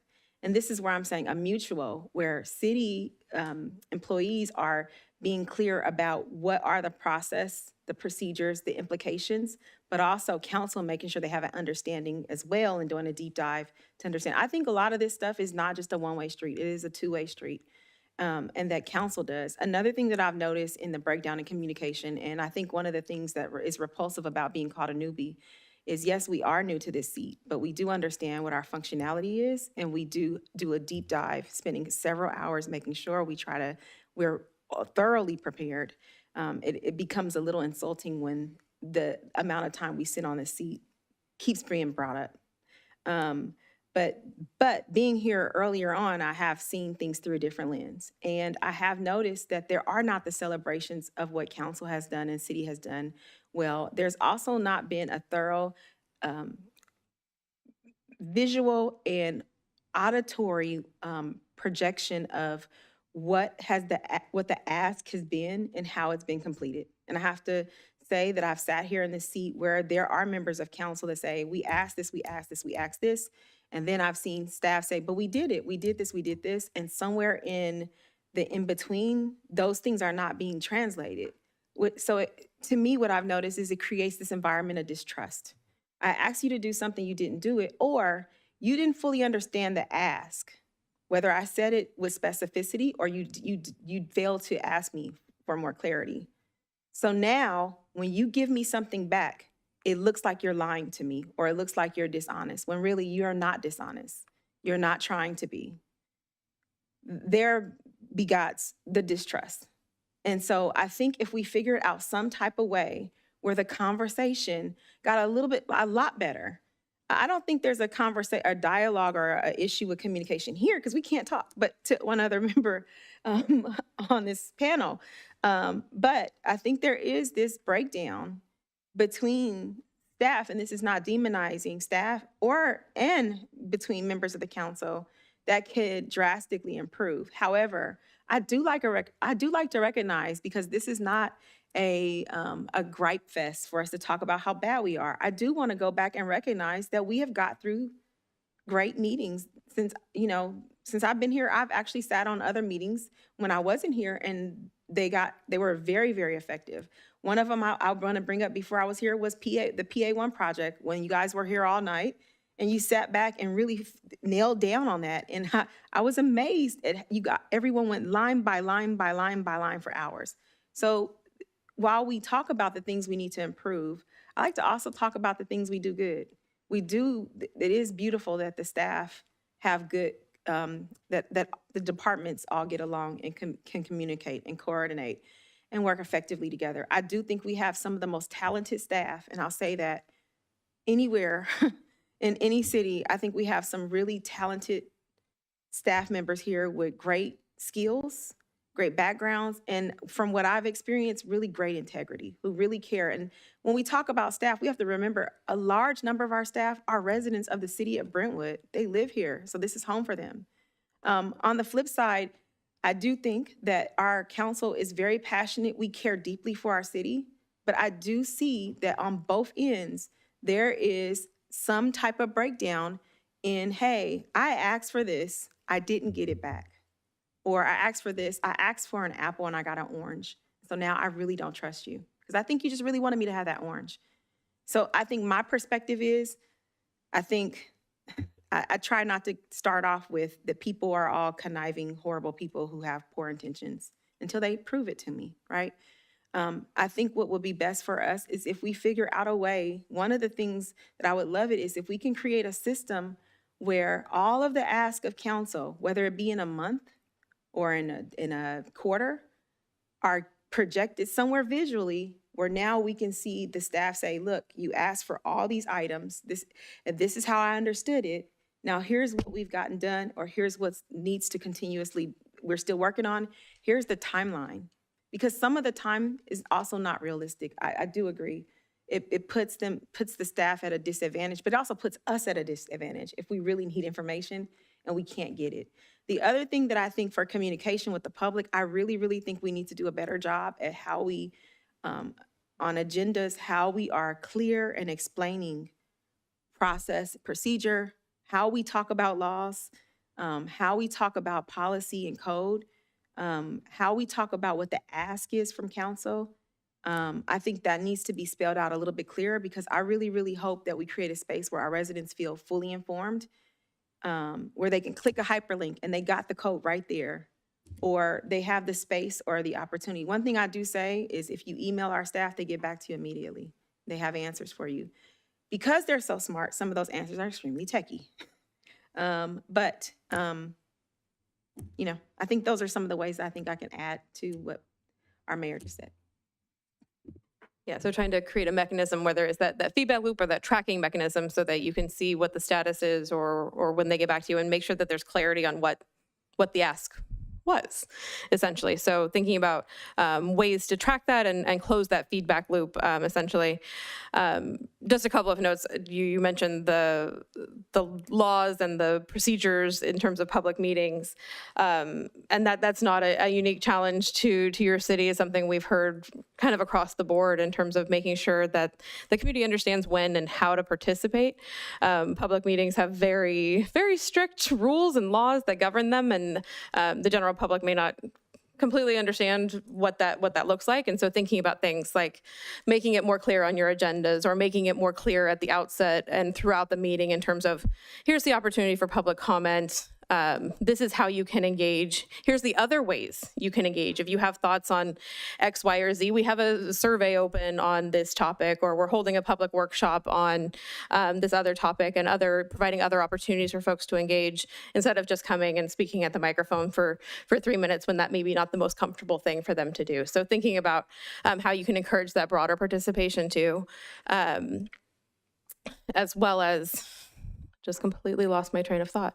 But yeah, just thinking about the broader context of public comment. Oh, to go to the point about the meeting laws too, and having that, taking that opportunity to share those restrictions with the community as well, and just encourage you to think about it from a messaging standpoint too, instead of just saying, well, hey, the Brown Act won't let me talk to you about that.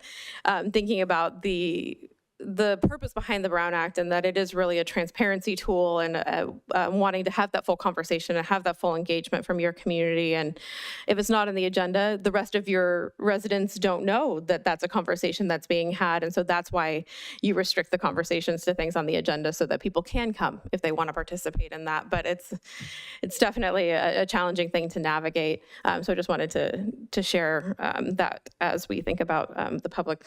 What did I just do? Nope, not quite there yet.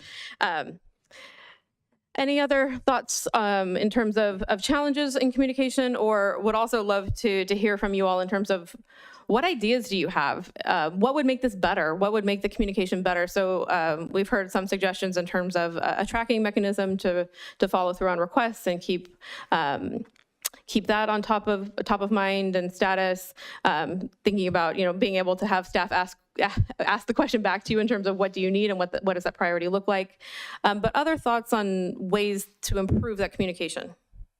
Before we get there, I wanted to also add comments about the communication piece, because I agree with what Joel and Patanisha said, and we have asked for an ongoing list, and I think it's an excellent idea for the sake of ourselves and for the sake of keeping us and staff accountable and keeping the public informed. It is definitely something that we've asked for, and I think we need to get that in place. I think some of the communication comes from a change and a shift in the culture of the council. A couple of years ago, when Jovita and I first started, we felt we needed to see more meat, if you will, in the agenda context, and a little more history, a little more explanation, a little more deep dive into the codes, all of that. And that was an adjustment at the time when we felt like we worked with staff, and I think that a lot of that did happen at that time. It was something that we were clear that we wanted. We also were seeing agenda request items coming back that were a little different from what we had asked for. And so we started, when we're making agenda requests, repeating it back and saying, is that what you're hearing from me? So that we can be a little more sure we're all on the same page when it comes to how it comes back. And then recently I asked for an agenda item where, because we've got new council on and the culture shift has happened again, where we have a link to past meetings that could potentially impact everybody educating themselves on how we all got to where we are. So I think those are important things to note, because it does change. I mean, different council members as they come on like to communicate a different way. You're all looking for different information, like you looking for the hyperlinks to the code. It's fantastic. I mean, I'm glad you brought that. I think we should, as council, be able to bring those things forward as we move on and as we learn each other and kind of find our rhythm, what's going to work best for us as a body to make the decisions we need to make. With all that said, I do think we could improve communications for sure. But that's what I wanted to say. Thanks. No, that's completely accurate. The dynamic shifts every time you have different members, and everybody has different communication styles and different preferences. So part of why we wanted to have this conversation here, to hear what ideas you might have or what preferences or needs you might have, so that we can be thinking about a path forward. So any other thoughts on things that could be put into place, or ideas that would improve the communication in your perspectives? Very definitely that activity and project list that's come up a few times. We need to get that in place. And I want to clarify, I don't think it should be in an email, because anybody who sits on council and even staff, you get like 10 emails by the time your head leaves the pillow. So I think it needs to be somewhere else. I think that will help. The page on the website would be really transparent. So just like the project page, the development page, something like that just shows ongoing projects, and it's a live document that just gets updated all the time. I think so.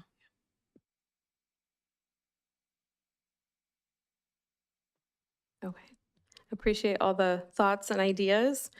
With that, we do have a 10-minute break set in here. So grab more water, snacks, anything you need. We'll come back right about 8 o'clock.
So maybe another minute and we can go ahead and start.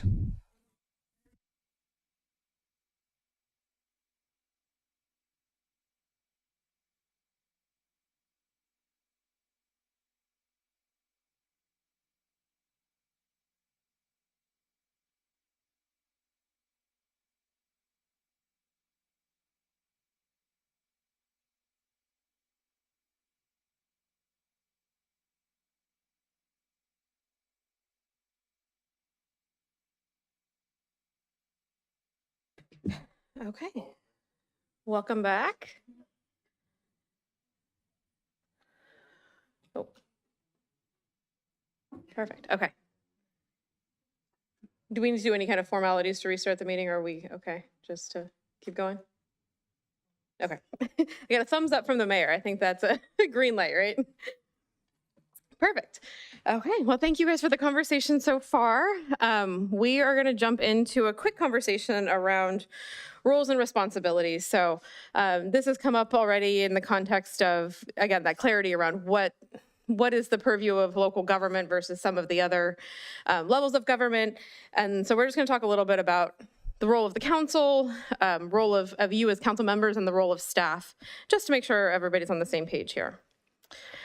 So to kick us off, this is a graphic that we found, and perhaps an oversimplification of what we're looking at here in terms of the diversion of work between the council and the staff. But in general, the council sits on that top half of the clock in the policy domain. So thinking about goals and policies and doing those checkpoints in on progress and pivots that need to be made. So really setting the vision, the goals, the big picture policy for the city.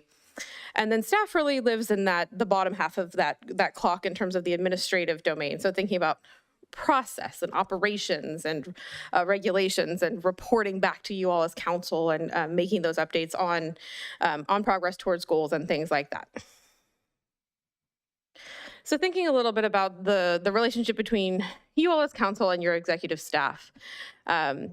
So thinking about building that relationship, meeting with your staff periodically, having those conversations about your needs and those communication styles and all of those types of things so that you can really have that positive working relationship. And then there's that accountability component that we've talked about, that checkpoint in on goals, on priorities, on policies, and what does that feedback loop look like, and making sure that you all are informed of where things stand and what progress is made, and having those conversations. Trying not to directly direct staff, junior staff on projects, so working through the city manager and your executive staff so that they can really see that holistic big picture and help achieve those goals without perhaps taking staff off of an individual project that they're already working on or things of that nature. Essentially, your staff want to be your greatest asset. They want to help you do your jobs. They want to serve you. And if you go to them with a project, they're going to want to jump. They're going to want to do that, take care of that right away without maybe thinking through the fuller picture of all of the priorities and the resource limitations and the capacity challenges that might be happening at the staff level. And then trying not to publicly criticize staff. And this doesn't mean not having the hard conversations, not bringing up things that need improvement, but trying not to personalize those comments, not attacking your planning director at a public meeting or your city manager at a public meeting or things like that. So you can have those conversations offline, but making sure that you're, again, trying to keep those debates and policy conversations at that high level instead of that personal attack. Thinking about the mayor. So the mayor is going to work closely with the council, each of you as council members, as well as the executive staff, to move goals forward, anticipate upcoming issues, manage the meeting, manage agendas in some cases and all of that. And this happens more smoothly if the mayor understands your concerns and the challenges that are in front of the city and that are facing each one of you. In many cases, the mayor serves that kind of ceremonial role with that visibility at public events or ribbon cuttings or things like that. Looks a little bit different in every city, so that may not necessarily be the case here, but that's often a role that the mayor serves. Additionally, often the mayor serves as the spokesperson for the agency. That may not be the case always here, but that's just something that often falls on the mayor's shoulders.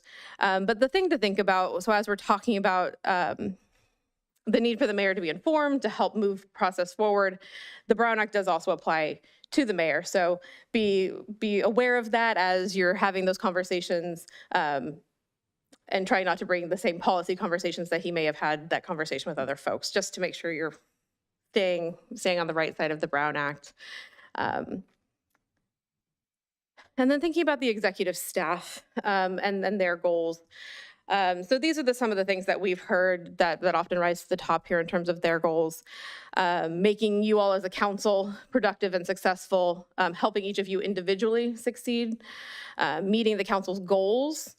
So in terms of those strategic priorities that you've set, helping achieve those, but also managing the risk and reputation of the agency, as well as some of the things I just talked about in terms of resources and capacity and all of those moving pieces that kind of play into achieving those goals. Keeping the council together and making progress collectively. So we've talked a lot about that collaboration and moving together towards shared visions and things like that. So that's usually something that the executive staff keeps an eye towards. Guiding and developing staff and organizational culture. So again, going back to that distribution of labor and the management and implementation of all of the goals and all of the things that have to get done from a city perspective. Being politically astute, but not overly political or partisan. So it's kind of a line to walk that, they're not going to be on one side of the aisle or the other necessarily, but understanding the political landscape in which the city sits and the state and all of the other players. Recommending policy options based on research and data. So we've talked a lot about staff reports and the staff expertise in the room and bringing those things forward to you. So that's a staff job, making those recommendations to you. And then implementing policy, managing resources to achieve those short and long-term goals. I will pause and see if there's anything staff wants to add to that list in terms of goals that you think about.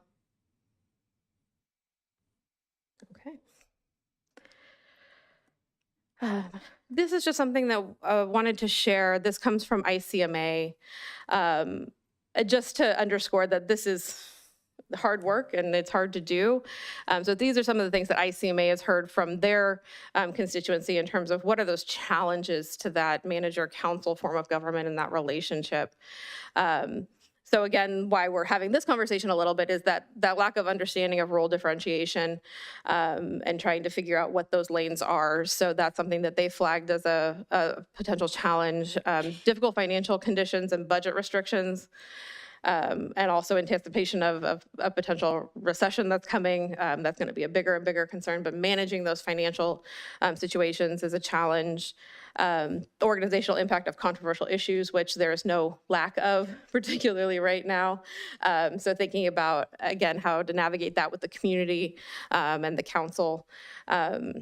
Conflict between elected officials and outlier officials. That's not something that happens everywhere, but something that can be a challenge to certain jurisdictions. The need for governing bodies to set priorities and understand workload impacts with limited resources. So again, that balancing act between the goals and all of the things that you all want to do as council and that the staff really wants to do in terms of improving Brentwood and making the city a better place for all your community members, with on the other side of that coin, balancing that with what funding you have, what staff you have, what are those resource constraints that need to be thought of. And then thinking about each of you as individual council members and your needs. So this came up when we were talking about the communication style and what those communication needs are. So trying to balance all of that and again, help you achieve your needs and communicate with you in a way that's going to work for you and balancing that with all of the different folks in the room. So thinking a little bit more about communication. I'm sorry. Can you clarify outlier on the previous page? Outlier, what did you say? Yeah. Outlier, yeah. So that's why it's in quotes.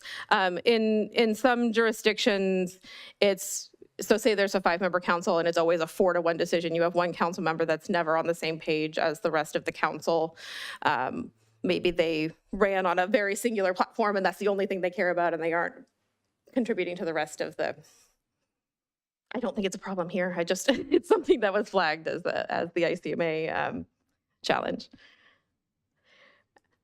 So thinking about communications, and I won't belabor this because we've already talked a little bit about this in the last conversation, but thinking about this again as a two-way street like we've talked about. So what does staff need from the council to be successful? What do you as council need from staff to be successful and to fill that policy role?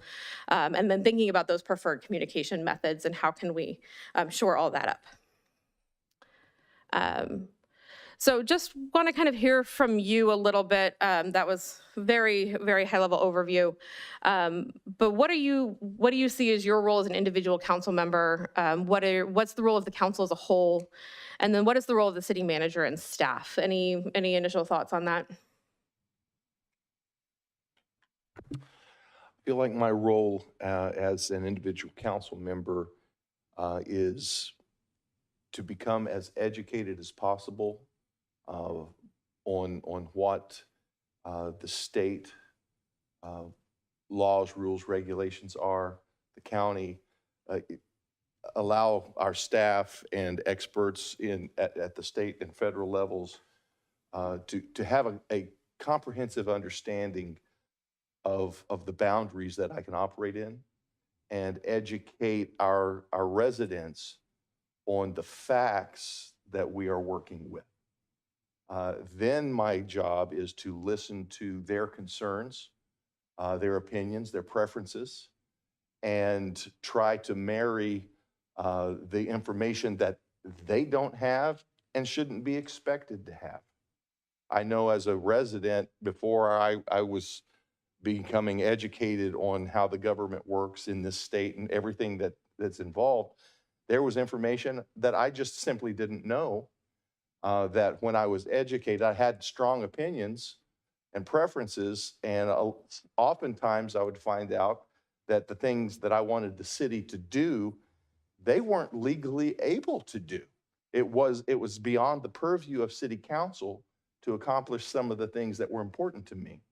And so when council members would educate me on what was capable of being done and what wasn't, that was very helpful to me. It didn't alleviate my frustration a lot of times, but I understood that I don't need to attack our council members as a resident when I was one.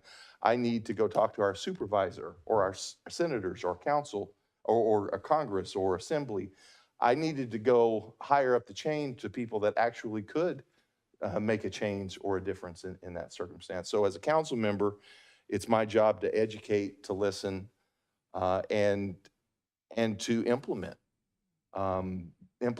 the desires of the council, regardless of whether the vote went my way or not. Once the council majority says this is what we're going to do, my job as a council person is to understand this is the direction we're going. A lot of times in the past, I have learned more as a council person from people that adamantly disagreed with my stand or my preference or my thought than I have with people that agreed with me. And it's frequent that has changed my viewpoint. It hasn't always changed my opinion, but it certainly has always educated me to another viewpoint. So that's my job as a council. The council as a whole is to implement the decision of the council as a whole and to implement our general plan, protect our community with the tools that we have.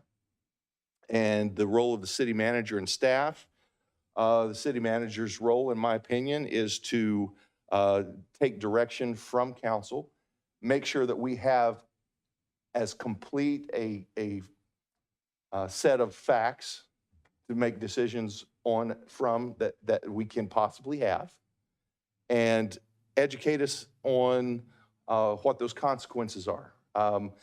And not all consequences are negative. You make one decision, this is the outcome. You make another, this is the outcome. What's your preference as to what outcomes you want to see?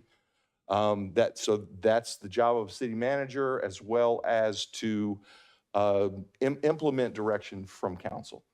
Make sure that the directors are clear as to what the direction of council is, and make sure that if there are roadblocks to accomplishing that, to make sure that there are avenues made to accomplish that, and bring back feedback from us. Okay, we understand this is your direction. Here are some situations, concerns, roadblocks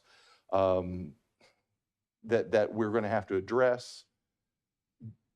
Clear and active and dynamic communication, so that even if the city manager knows this isn't what they're going to want to hear right now, but this is what we're dealing with right now, so that we understand. And I think that's my answer for them. Pretty much agree with everything you said. Just wanted to add a couple things.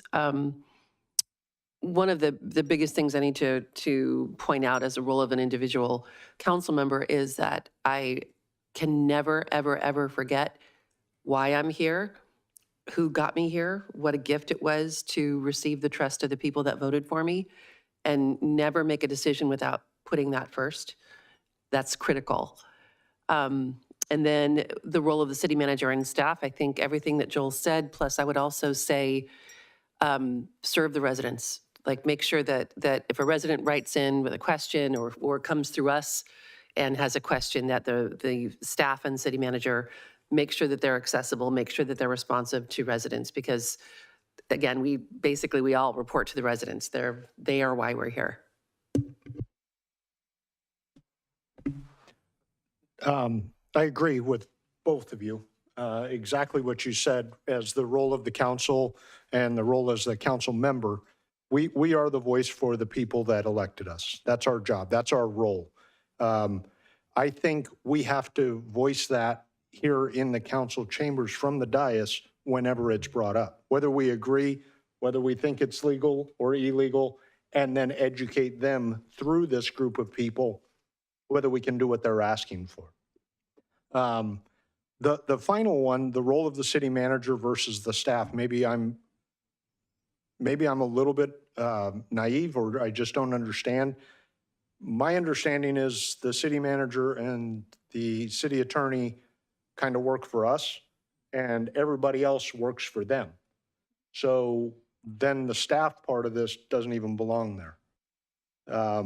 What's the role of the city manager is to follow our direction, is to direct the staff to do what we've asked them to do.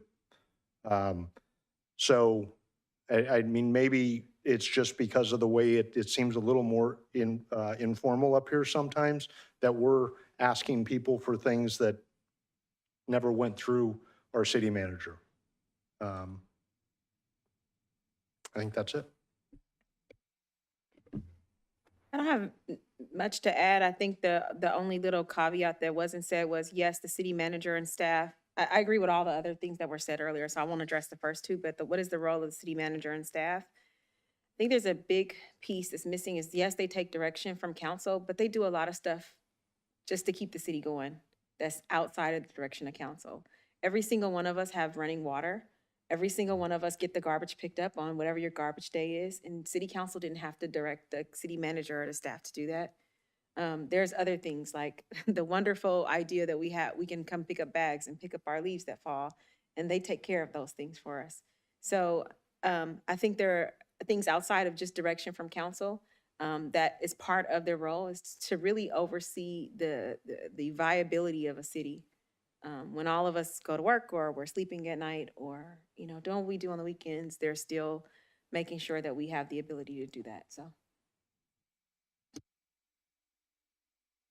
Perfect. So it sounds like a lot of alignment from where you are thinking, that you all as council members serve in that liaison role. You're listening to constituents. You're making sure that their needs are met, that you as a council are really, implementing the vision of the council and moving all of that forward. And then, yes, I think your point is well made. Obviously, the city manager implements the goals that you set out, but there's a litany of other things that, that it takes to keep the city operating, which fall under that purview. Any other thoughts or comments to add before we keep moving? Okay. So up next, we have public comments. So I'll turn it back over to the city clerk.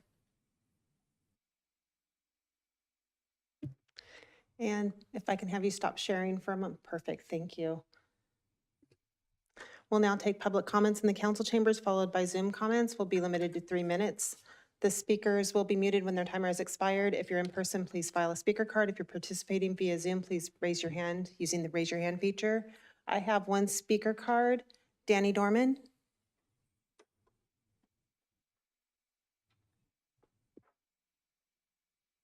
Whew. First, I want to applaud Councilwoman Mendoza for not participating in this. I wish you and you didn't as well. Tony hit it on the head. The city manager works for you, and you work for us. It's really that simple. And please don't confuse passionate with bullying. I'm passionate. Certain members up here are passionate. Don't confuse that with bullying, especially because she's female and Latina. People tend to jump to conclusions. That is the wrong conclusion. I've worked for private companies. You guys know this, all right? This is not a private company. This is a city. This is not the kumbaya. I listened and listened and listened, and I'm extremely visual. That's why I'm here tonight, Mr. Mayor. You wanted to see 3D. It doesn't get any more 3D than this. You talk about the limitations of the Brown Act. Well, 4 of you are here. Talk. You're right here. It's open. Talk. But no, you're doing this whole dance back and forth. All right. I went to go look. There's only 2 people on Zoom. 9 people on Zoom, 2 people here, and one of them is married to the councilwoman. That's how much the city, the residents, it's not that they don't care, they trust you. That's why they're not on here. They trust you. This Institute for Local Government, you really don't know anything about this city. You really don't, okay? We voted you in. You automatically got our trust. We voted you in. If we didn't like you, if we didn't trust you, there's a real simple solution. We vote you out. And lastly, because I'm running out of time, this is a part-time job. People forget that. Your job's full-time. All of you, full-time. All of you, full-time. Part-time. So this whole getting together and you guys ought to spend time doing more research, it's a part-time job. They have lives and jobs that pay their rent, their mortgage. So take that into consideration. And Councilwoman Person, I'm sorry about your husband. I'd love for you to talk about your relationship with Shay.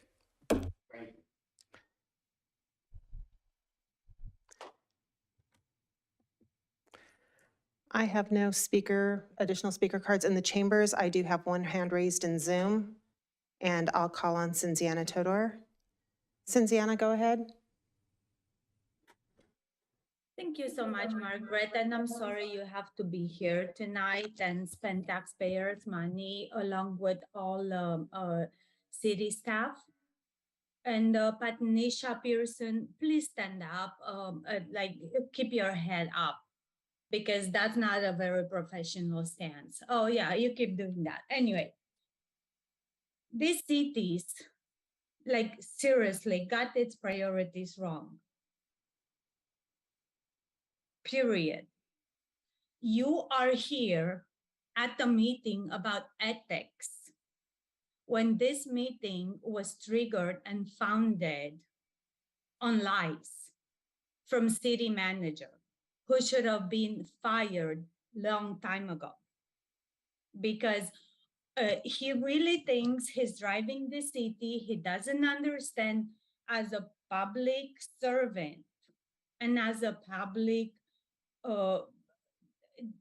person that we trust to show the best and do anything in the best interest of the city, he lied when he put this particular meeting and contracted some AKA PWC, ENY people to tell you what to do, how to do it, when to do it, just to make him look good.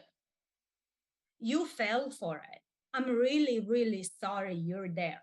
You have two very versed council members on the dais today, a lawyer, a pretend lawyer, and a pretend judge, and also Mr. Ormans. You've been in public service for a long time. If you don't understand what leadership means, and you didn't get enough training on leadership on our tax money, I'm really sorry. You do not belong there. On top of that, you spend a lot of city and taxpayer money in January going to Sacramento for what everyone says is the best training for new and incoming public servants, because it's practical experience that's being shared. And obviously you didn't learn anything. So you wasted more of our tax money. Anywho, between Tony and Patnisha, because I'm leaving everything out, you are concerned about wasting money. The speaker's timer had expired. I have no additional hands raised and no additional speaker cards.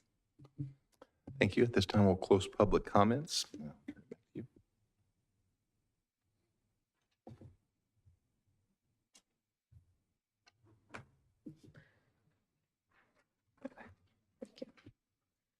Okay, thank you all.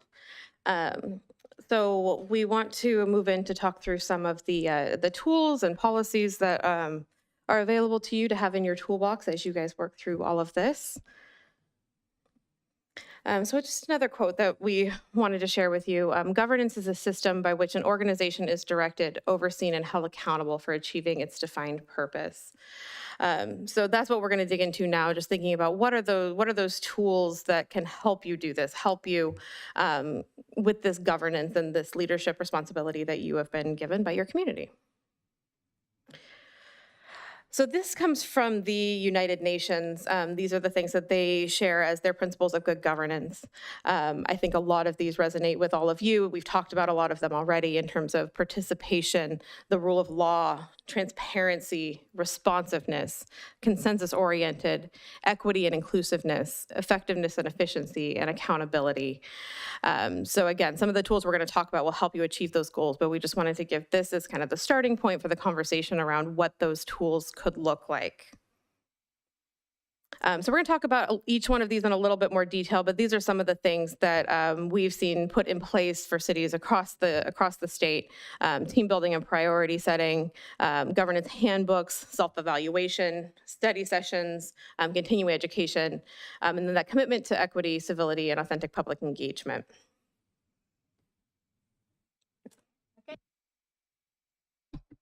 First is the goal setting. It really helps a council to work with the executive staff and management in establish goals for the year. It can be also strategic priorities. That's something that staff should support. Quarterly updates are always highly recommended just to keep track of the progress. And goal setting or strategic priorities really helps to identify budget priorities and align those with the goals. So when we talk about goals, you've probably seen this abbreviation many times, the SMART goals. Goals are specific, measurable, achievable, realistic, and timely. And this is for the benefit of all. When we look at the goals that are specific and measurable, we better understand what it's about, how do we measure, what is the progress. Sometimes goals can be a little general, and it's unclear how do we even define the success with the goal, or how do we track the progress. So with the priorities and goals, following the SMART system is one of the ways to approach that.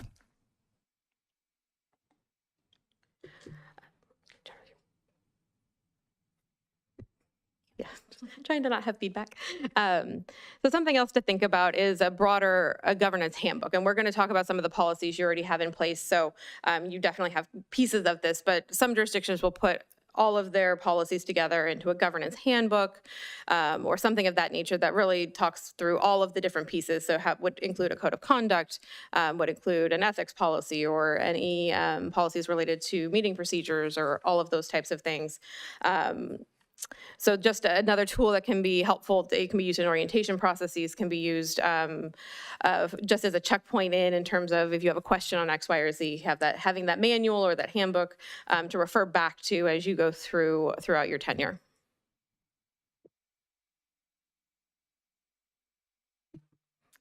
So related to that, something that's often included in those handbooks is norms. So we've talked about that a little bit already, but thinking through, again, how do you all want to show up? How do you all want to work together? What's important to you all as the council to have that good working relationship with each other and to really make that really effective? And then also thinking about that extension of what would make the dynamic and the relationship with your staff and your executive staff more effective as well. So thinking again about the communication styles, role delineation, and those types of things. It is helpful to have a periodic review of those norms as there's changes on the council or even just regular checkpoints in to make sure that that's still resonating with all of you, that that's still how you want to work together, how you want to show up. You can determine what changes need to be made, what refinements, anything like that. And these are just some samples that we've seen. I have more that I'm happy to share if this is of interest for a broader conversation. But again, it really just speaks to how you all are going to work together, going back to some of the things about integrity and honesty and transparency that we've already talked about. Just keep forgetting doing this. The next tool is self-evaluation. So self-evaluation is another governance tool that really helps you to pause and check to see how you're doing as a council, as a group. Self-evaluation can be in form of the survey. It can be in form of the group discussions, and you as a council can agree on the criteria for the self-evaluation. It can be anything between governance norms, our governing in an accessible manner, are we strategically focused on our strategic priorities? Are we governing in the collaborative manner? So there's a lot of self-evaluation criteria that you can decide on how to approach. And I like the self-evaluation where we are at the beginning of the year, where we are at the end of the year. Definitely reflecting back is another form of self-evaluation. Something else to think about. So as we're having conversations about the Brown Act and what implications that has on the ability for you all to work together and have conversations, something else to think about is the use of study sessions and workshops that can be used if you know a topic's going to be especially controversial, if you need more discussion or more research or more just time to have that conversation before it gets put on an agenda for an explicit council meeting. It's another tool that you can use to be able to have additional conversations amongst yourselves as a council.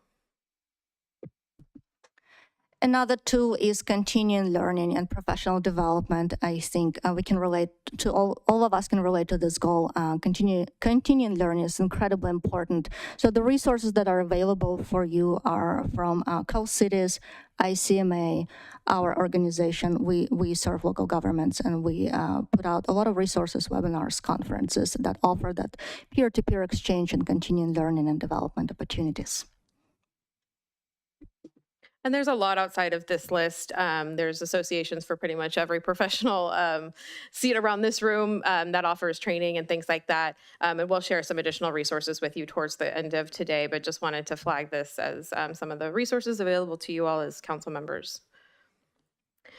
So we just want to obviously hear from you all if there's anything else, if there's anything you're already doing that's not on this list or anything else that you might want to try in terms of tools.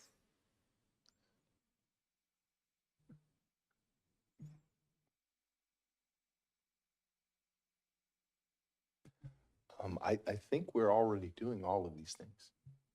Is there anything that you've seen that we aren't doing currently? Yeah, we're pretty much doing all of those. Fantastic. Okay. Great staff. Okay. We have another time for another quick break. Maybe take another 10 minutes or so. Can we push through? I'm Uh, sorry. I don't If mean to be a everybody would jerk, but prefer, can we can. push through? Okay. Yeah. That works too. Okay.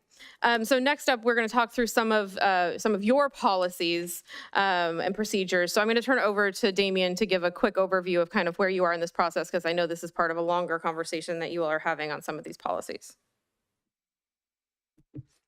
Thank you. Two areas I think that they wanted to cover today were your meeting rules of procedure and your ethics and conduct policy. I'm going to focus on the latter first because that's where we've received specific direction from council to look at that policy.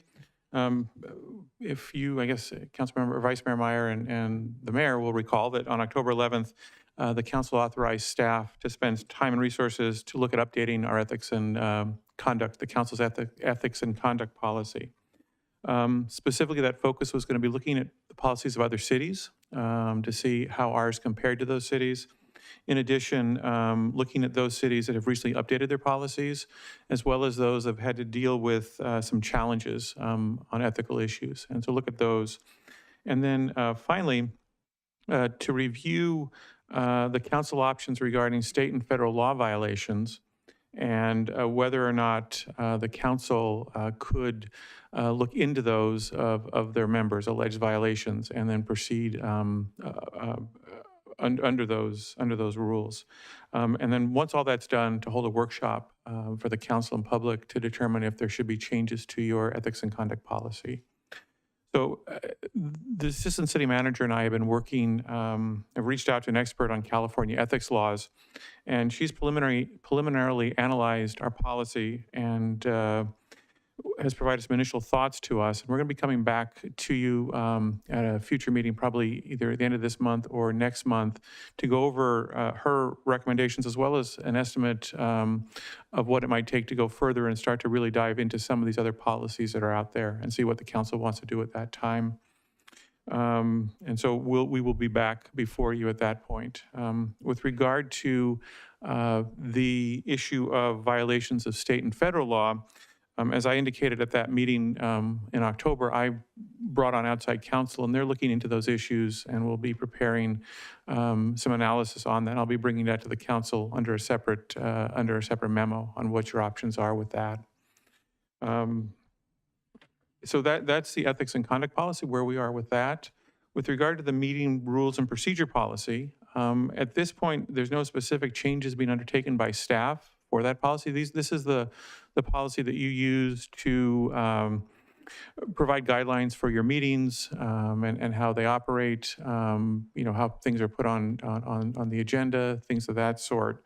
While there's no formal process going on right now, there is going to be a future agenda item. I believe the vice mayor may have brought this up regarding how commissions put future agenda items onto their agendas and how they make those requests. And that'll be coming back to the council, I believe, at your next meeting, if not the one after that. So there's going to be discussion if you want to spend staff time and resources on that. So that's coming before you. So that's just a very brief overview of those two policies, where staff is with updates to them. It is going to be coming in the near future for you to have further discussion on that. So thank you. Thank you for that overview. So Hannah's going to pass around the two policies that he just mentioned, and we're going to spend some time taking a look at them, and then just ask you for any kind of clarifying questions or anything that you want to flag for this future process that's going on. Just wanted to give you guys a chance to think about this a little bit in advance of that meeting and flag anything for the staff. So take maybe 10 minutes or so, take a glance at those policies, and then we will come back. I'm sorry, just a quick question on why there's a lot of information here. If we're going to be going over this as an individual agenda item, why are we going over to here tonight as well? Just to get some initial reactions from you all in advance of that meeting, so that staff can be prepared. But the intent is not to do a deep dive tonight, not to go through line by line or do any wordsmithing, to kind of flag things high level for further examination. I think I'm not prepared to do this right now. Yeah, I'm just kind being of honest. feeling it's a lot very, to take in for 10 it's minutes. a lot. And then I also, and I'm not trying to be the outlier, but I don't know, was a link provided to the public to see the actual policies that we're going to be reviewing tonight?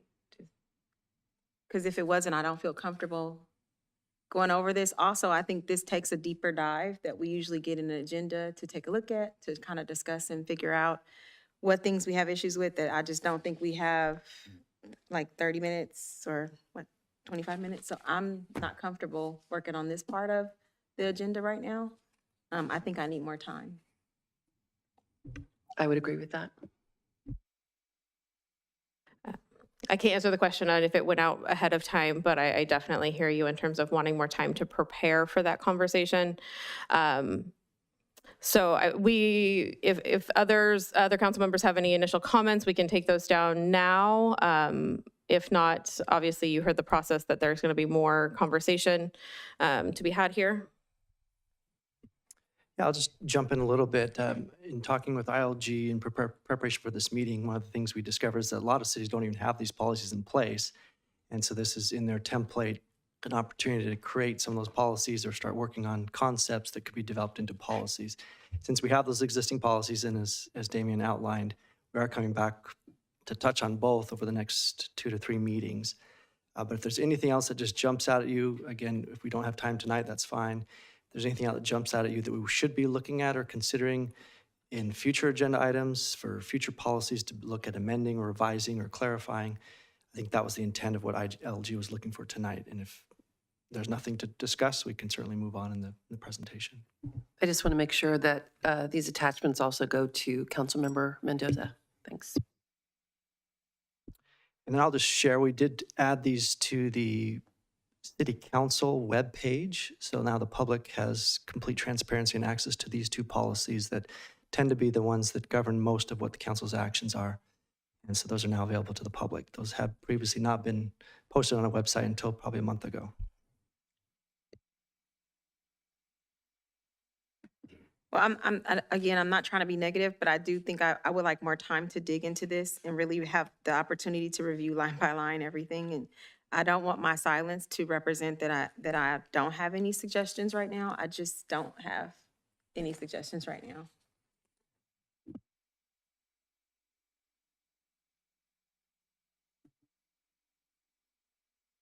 Okay, I guess, I'm sorry, I probably need that. I guess we'll just move forward without any recommendations at this time on this, if that's okay. No, it's your purview. Definitely understand the desire to spend more time with the policies and do a deeper dive. And we've obviously talked a lot about preparation and doing your homework. So no surprise there that perhaps we want to take a little bit more time there. So as you heard Damien outline, there's going to be obviously future opportunities to have these conversations and do that deeper dive on these policies. So if we're not prepared to have that conversation tonight, so we can just keep things going.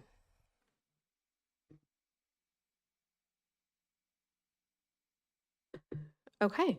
Well, we're getting towards the end of the content then, just spending some time doing some reflections and wrap up and next steps.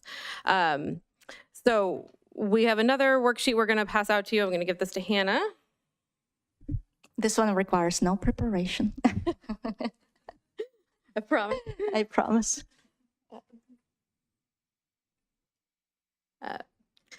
So I just want to give you guys some time to think about and reflect on some of the conversations we've had today, some of the conversations you've had with each other or with staff or maybe at the New Mayors and Council Members Academy.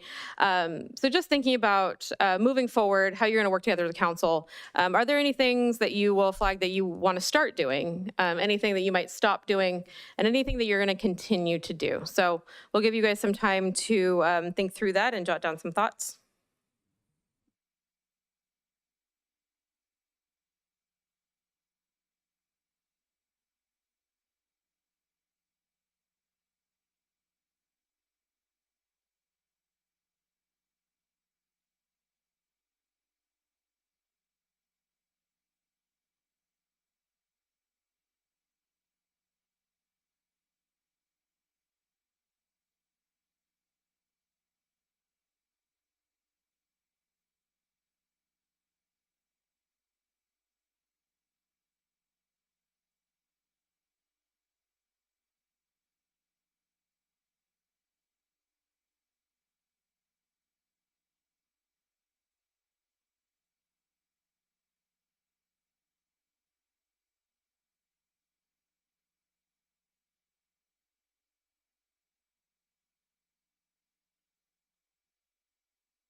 Do you guys need another minute?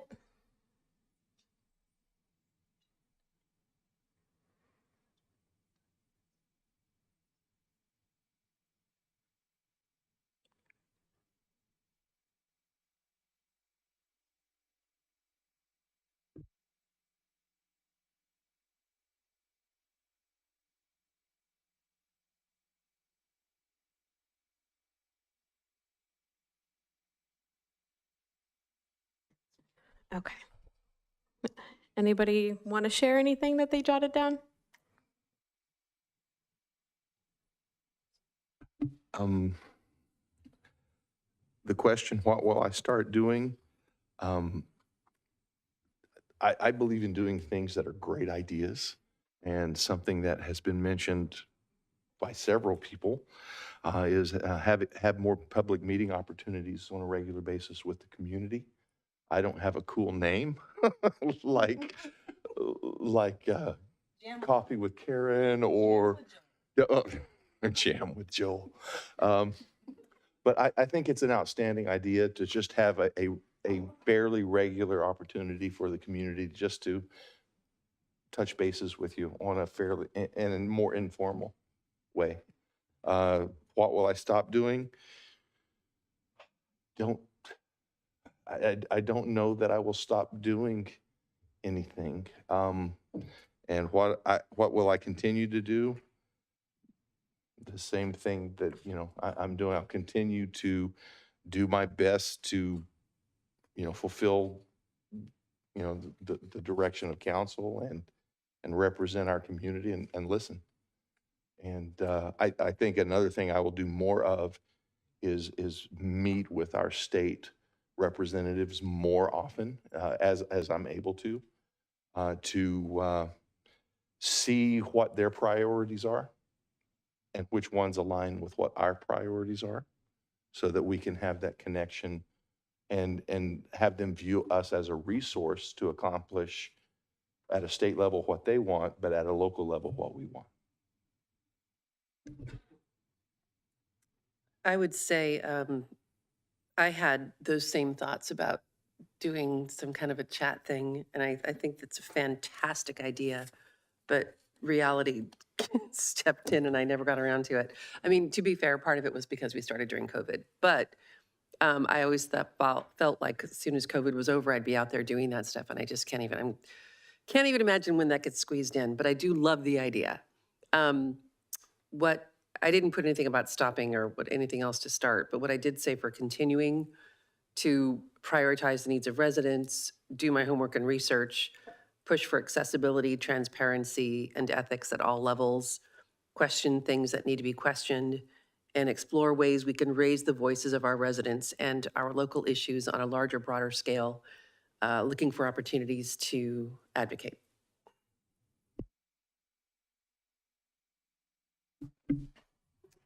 I'm not sure, I got it kind of maybe as a suggestion from someone, but I will definitely start searching out former staff, the former city managers, chiefs of police, people that held all of these positions in the past that could impart knowledge, could kind of guide and maybe educate me on why we are at the places we're at. I think looking into the past can help us to not maybe repeat the problems that that have started, and to keep the amazing things going that they've already done. We've done a horrible job, or I've done a horrible job tonight of recognizing what a great job our staff currently does. We just went through a horrible January with tons of rain, and half the state is flooded and declaring states of emergency, and Brentwood is sitting back fat, dumb, and happy, beautiful, dry, and has no idea how we got here. Well, we got here because some really intelligent people planned for this to happen. So there is a lot of knowledge they can impart and pass on to us. What will I continue to do? I will continue meeting with staff, trying to educate myself, trying to ask the questions of the community. What do they want? And then get the information from the staff, to be able to make that happen or be able to go back and explain, as Joel was talking about state laws and everything else, being able to go back and explain why that can't happen. I think that's what we do or what we should be doing all the time, and I'm just going to continue to do that. I didn't have anything for what will you stop doing, because I think so far, I think we're doing a good job. We're doing the best we can. But what will I start doing? Recognizing our accomplishments more often in public settings, and figuring out a way to start the chats with Pat or jamming with Joel. We can have a crossover one time. But anyway, what will you continue to do? Continue to thoroughly research and continue to be prepared. Continue to try to help figure out how we can more effectively communicate to take care of the needs of the residents. And I will continue to not let the comments that are unproductive, fake news, false buffoonery by people who are poor losers and unprofessional bullies bother me or take me out of my character and cause me not to have my ability to serve the community.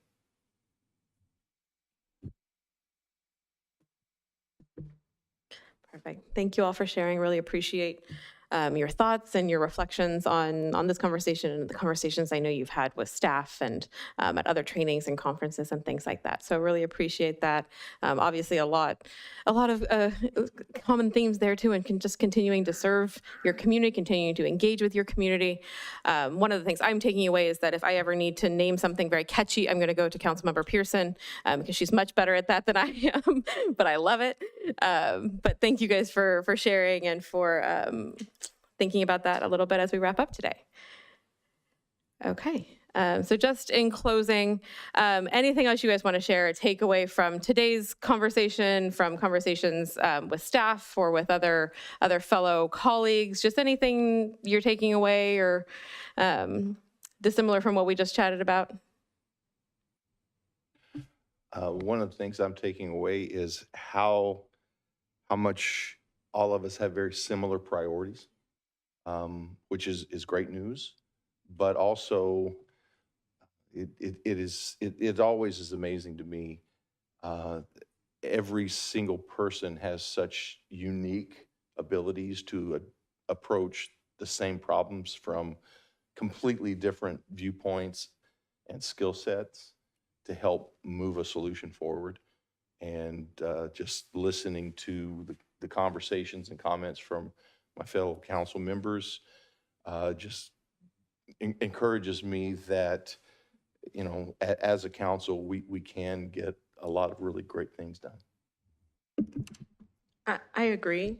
I'm happy that my takeaway is that we have more in common than I thought of before we got here tonight. One is that, well, this I kind of knew, our residents, every one of us are passionate about residents here.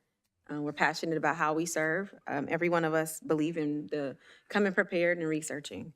Every single one of us believe that communication is necessary and that transparency is necessary, accessibility. We all have talked about how diversity is important.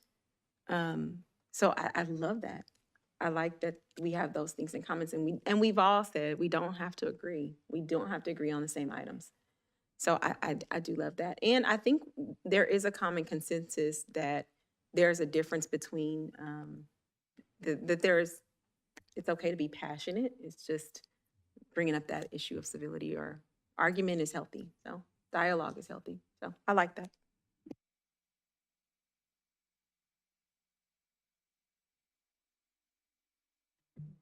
Okay. Okay, any other questions that you guys have?